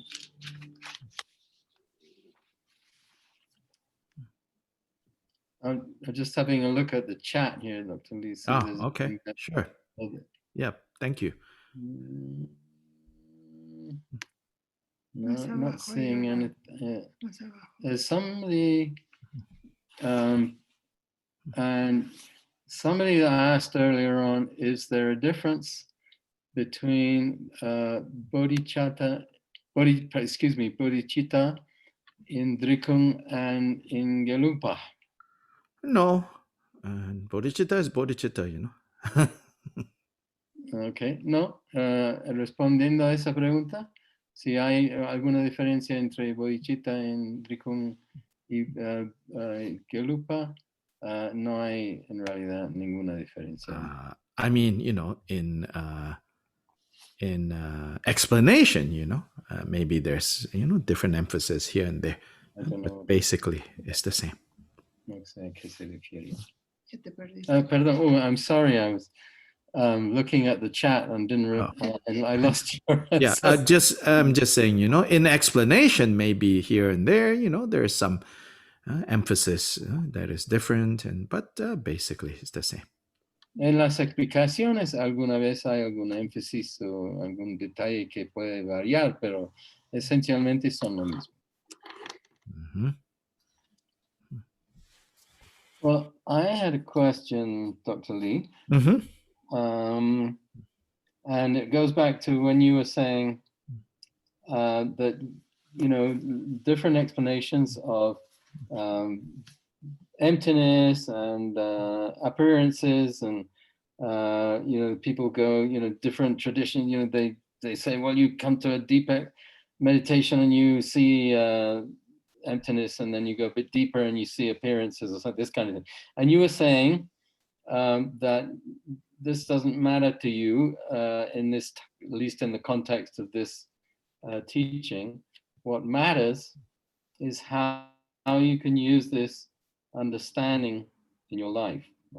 Mhm. So I was wondering, you know, if you can give us an example of, from your own life, how your understanding of unfailing dependent origination, that's what you were talking about at the time, can you think of an example of how you actually use that in your life, or how that's arisen and helped you to understand some, you know, how to use that understanding in a day-to-day situation.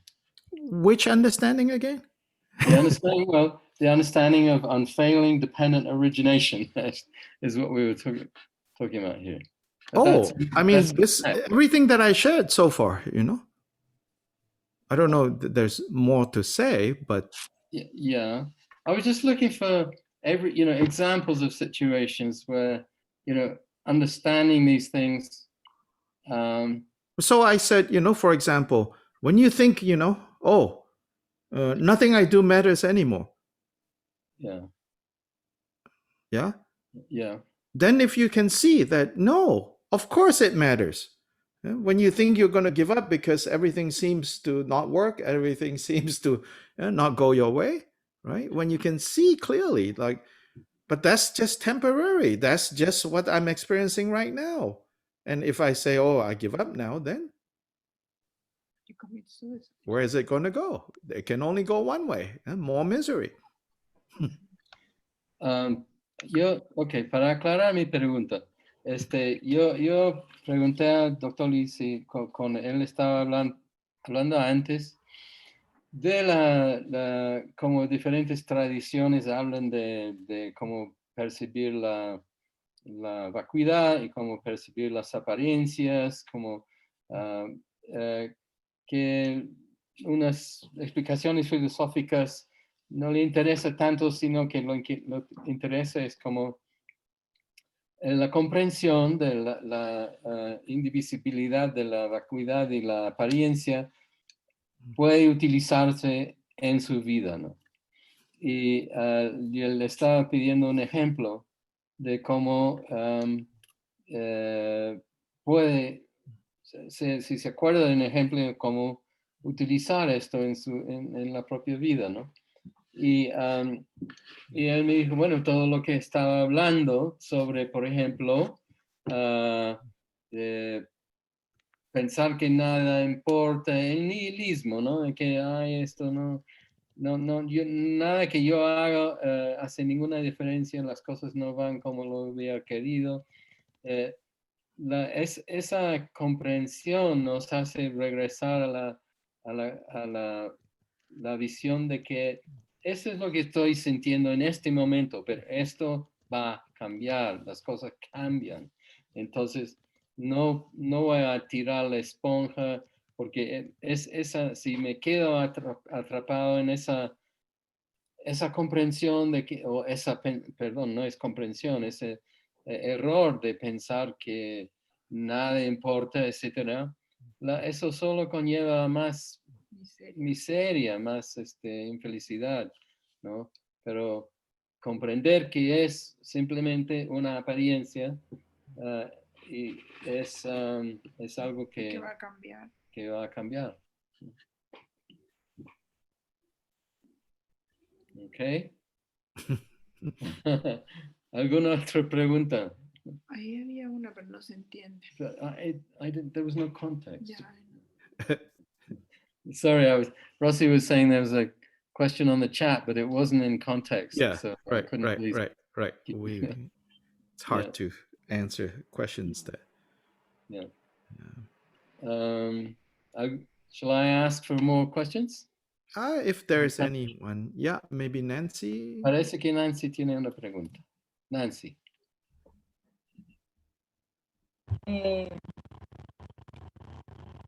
Yo quiero saber si lo que voy a preguntar, o sea, quiero saber si estoy en lo correcto, o sea, si lo he asumido como correcto. Para alejarme de los dos extremos, que son totalmente raros, debo desarrollar o comprender la interdependencia y la impermanencia. Esas son las realizaciones o las comprensiones que debo de desarrollar para alejarme de los dos extremos. Esa es mi pregunta. Nancy's question is, she wants to know if her understanding is correct when she understands that in order to leave behind or get away from these two extremes that you talked about, is the method for not, escaping from those two extremes, is that the understanding of interdependence, right? And impermanence. And impermanence. No, she said impermanence. Yes, No? she did. She did? Okay. Excuse me. Interdependence and impermanence. Is the understanding of that is the liberation from those two extremes? That's her question?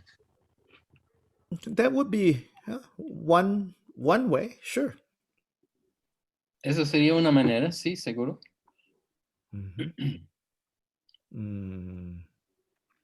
But specifically in the verse 13, it's very exact on.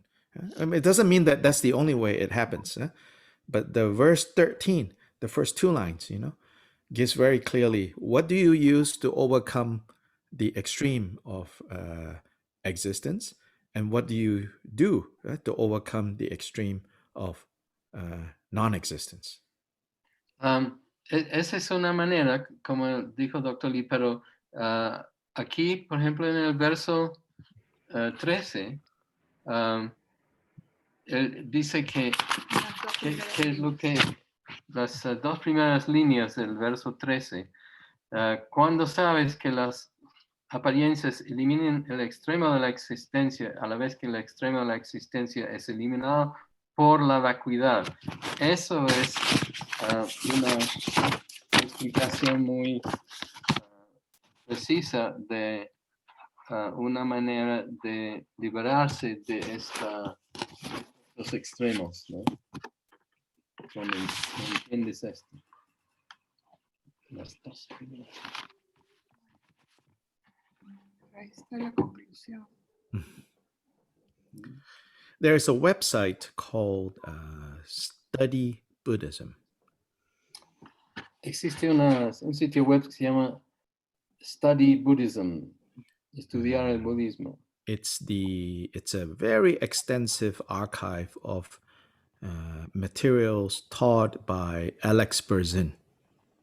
Es un archivo muy extenso de estudios de budismo recopilado por Alex Berzin, who is a senior Western teacher, Buddhist teacher, and primarily in the Gelugpa tradition.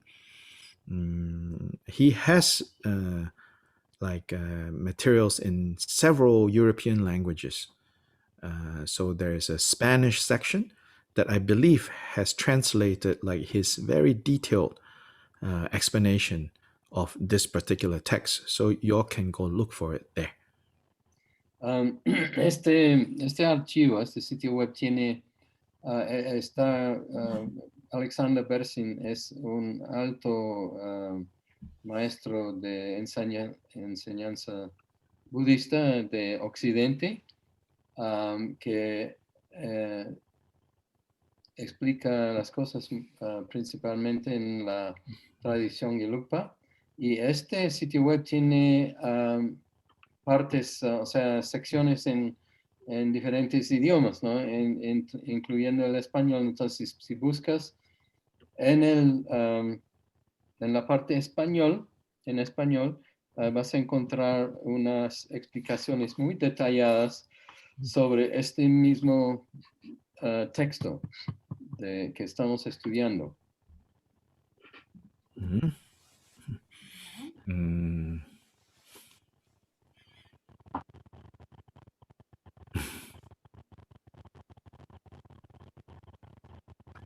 And there, that website definitely, has a lot of details about what emptiness is about. Ese sitio web definitivamente tiene mucho detalle acerca de lo que es la vacuidad. So, a summary of this emptiness, this topic of emptiness, also consistent with how Che Rinpoche expresses it here, is from Nagarjuna's. And Nagarjuna is one of the greatest authorities on explaining emptiness. Nagarjuna says, because of emptiness, then everything is possible.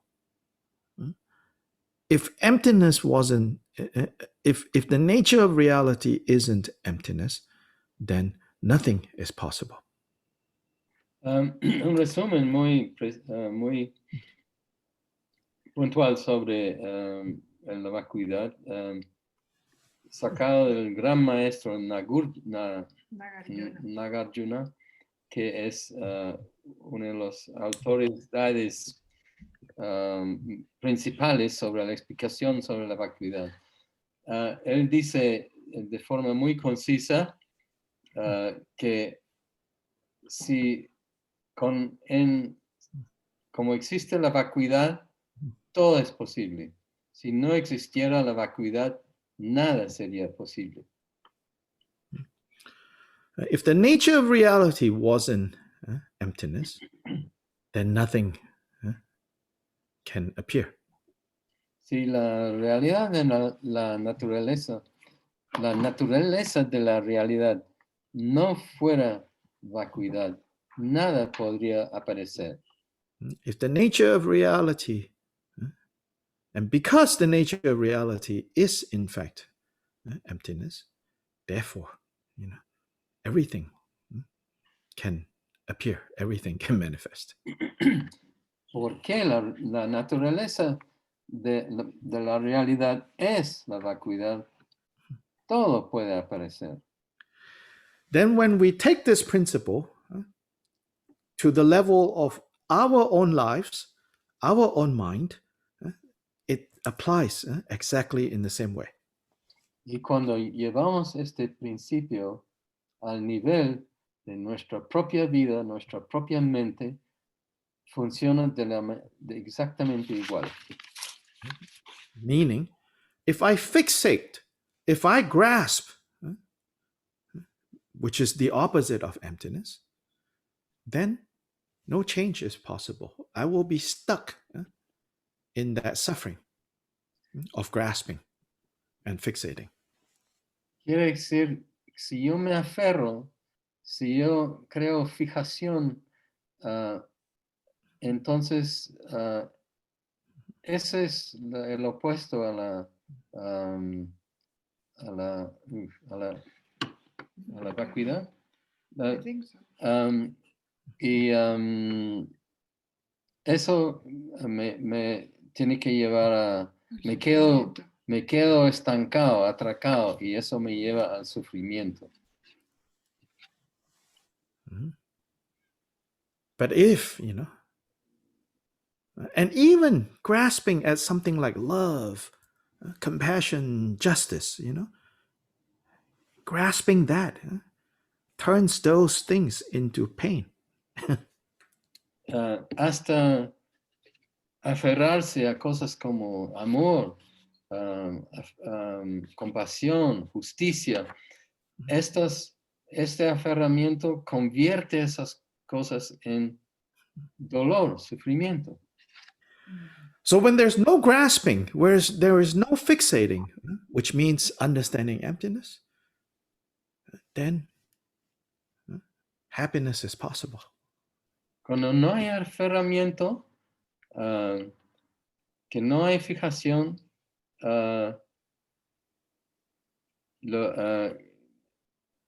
que es la vacuidad, pues la felicidad es posible.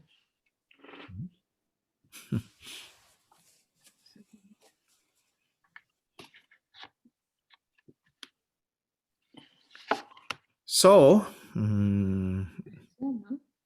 thank you for mostly for our translators, Peter and Veronica. Bueno, gracias mayormente a nuestros traductores, Verónica y Peter. Thank you to technology. Gracias a la tecnología. Thank you to Zoom. May they not turn evil. Gracias a Zoom. Que no se vuelvan malos. Like some aspects of social media has turned evil, really? Como algunos aspectos de los medios sociales se han vuelto malos. So may Zoom be protected from that. Que Zoom se proteja de eso. And thank you to all of you, that you have many choices, of what you could do, with your time. And so thank you for joining us, these 5 classes. Y gracias a todos ustedes. Ustedes tienen muchas opciones de cosas que puedan hacer con su tiempo. Entonces, gracias por juntarse con estas últimas 5 clases. For those of you who are able to understand a good degree of English, then I highly suggest that you try to join us the first 3 Saturdays in December, where Kenjen Rinpoche is going to teach. Para los que tienen alguna comprensión de inglés, les recomiendo que se junten con nosotros en los primeros 3 sábados de diciembre, cuando Kenshin Rinpoche va a dar enseñanzas. The information is on the Urban Dharma website. Facebook, Urban Dharma Facebook page. There is information on how to participate in those teachings. En la página Facebook de Urban Dharma aparece información de cómo participar en estas enseñanzas. You have to register for that to get the Zoom. It will not be on Facebook Live. Hay que registrarse ahí para conseguir el Zoom. No va a estar en Facebook en vivo. Then at some point, Rinpoche we will arrange for Rinpoche to teach that will be specifically translated into Spanish. We're working on that. En algún momento vamos a tratar de organizar unas charlas con Rinpoche en español, y estamos trabajando eso ahora. Then also for those of you who want to connect with what I do on a more regular basis, starting in December, every Wednesday night, there is a practice and meeting. Unfortunately, it will only be in English. Para aquellos que les gustaría conectarse con lo que yo personalmente hago, comenzando cuando? Beginning when? December. Comenzando en diciembre, cada miércoles en la noche, voy a dar prácticas y reuniones y prácticas como digo, todos los miércoles en diciembre, pero solo, lamentablemente, en inglés. So that is the Drigong Dharmakirti.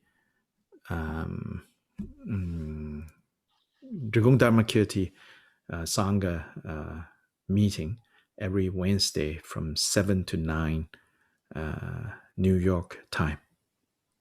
Ese es la reunión de Sangha Drikung Dharmakirti.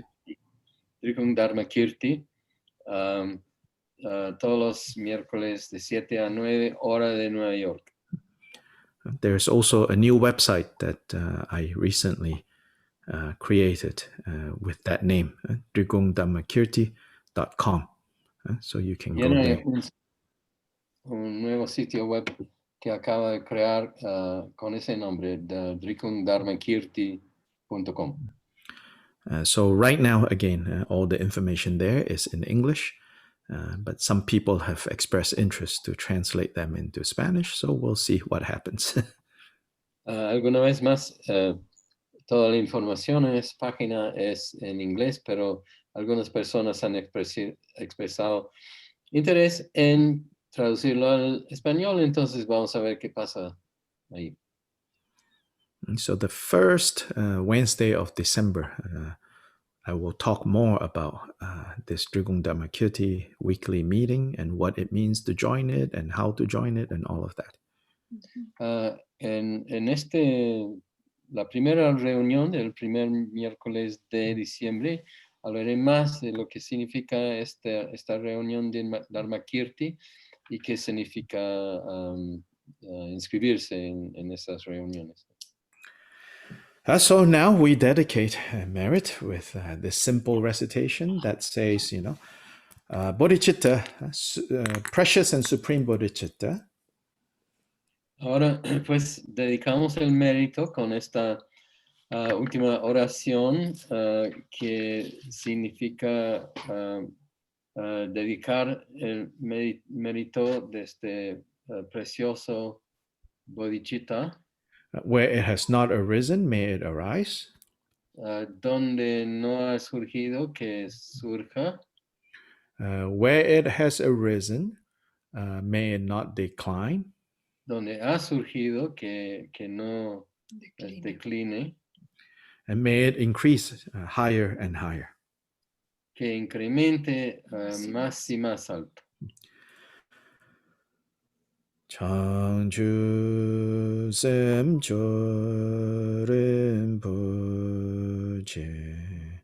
Magye Panam Gye Gyuche Gye Panyam Pame Payam Gone Gongdu Belwar Shore.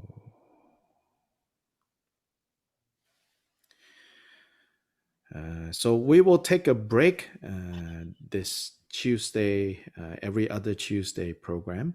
We will take a break for about a month to 2 months because I'm starting a new program during this time.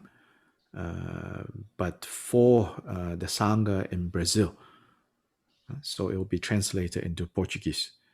So when I finish that program, maybe 4 or 5 of these meetings, then we can restart this one. Entonces vamos por ahora a tomar un descanso de estas reuniones de cada segundo martes, porque estoy comenzando nuevas actividades, incluyendo una reunión, unas enseñanzas para la Sangha de Brasil, y esas enseñanzas se van a traducir al portugués. Y entonces por eso vamos a tener un descanso de 1 o 2 meses por ahora. Y de ahí podemos empezar de nuevo. Ahí podemos empezar de nuevo. Okay, and thank you, Rossi. Dr. Lee. Thank you, Dr. Lee. Okay. Gracias, doctor Lee. Muchas gracias. Gracias. Thank you, Dr. Lai. Buenas noches. Buenas noches. Muchas gracias por todo. Muchísimas gracias a Gracias todos. a todos. Gracias, Peter. Gracias. Very much. Gracias a todos. Gracias. Ojalá. Don't forget to wear your mask. No se olviden poner sus máscaras. Precious human life, okay? Vida preciosa humana.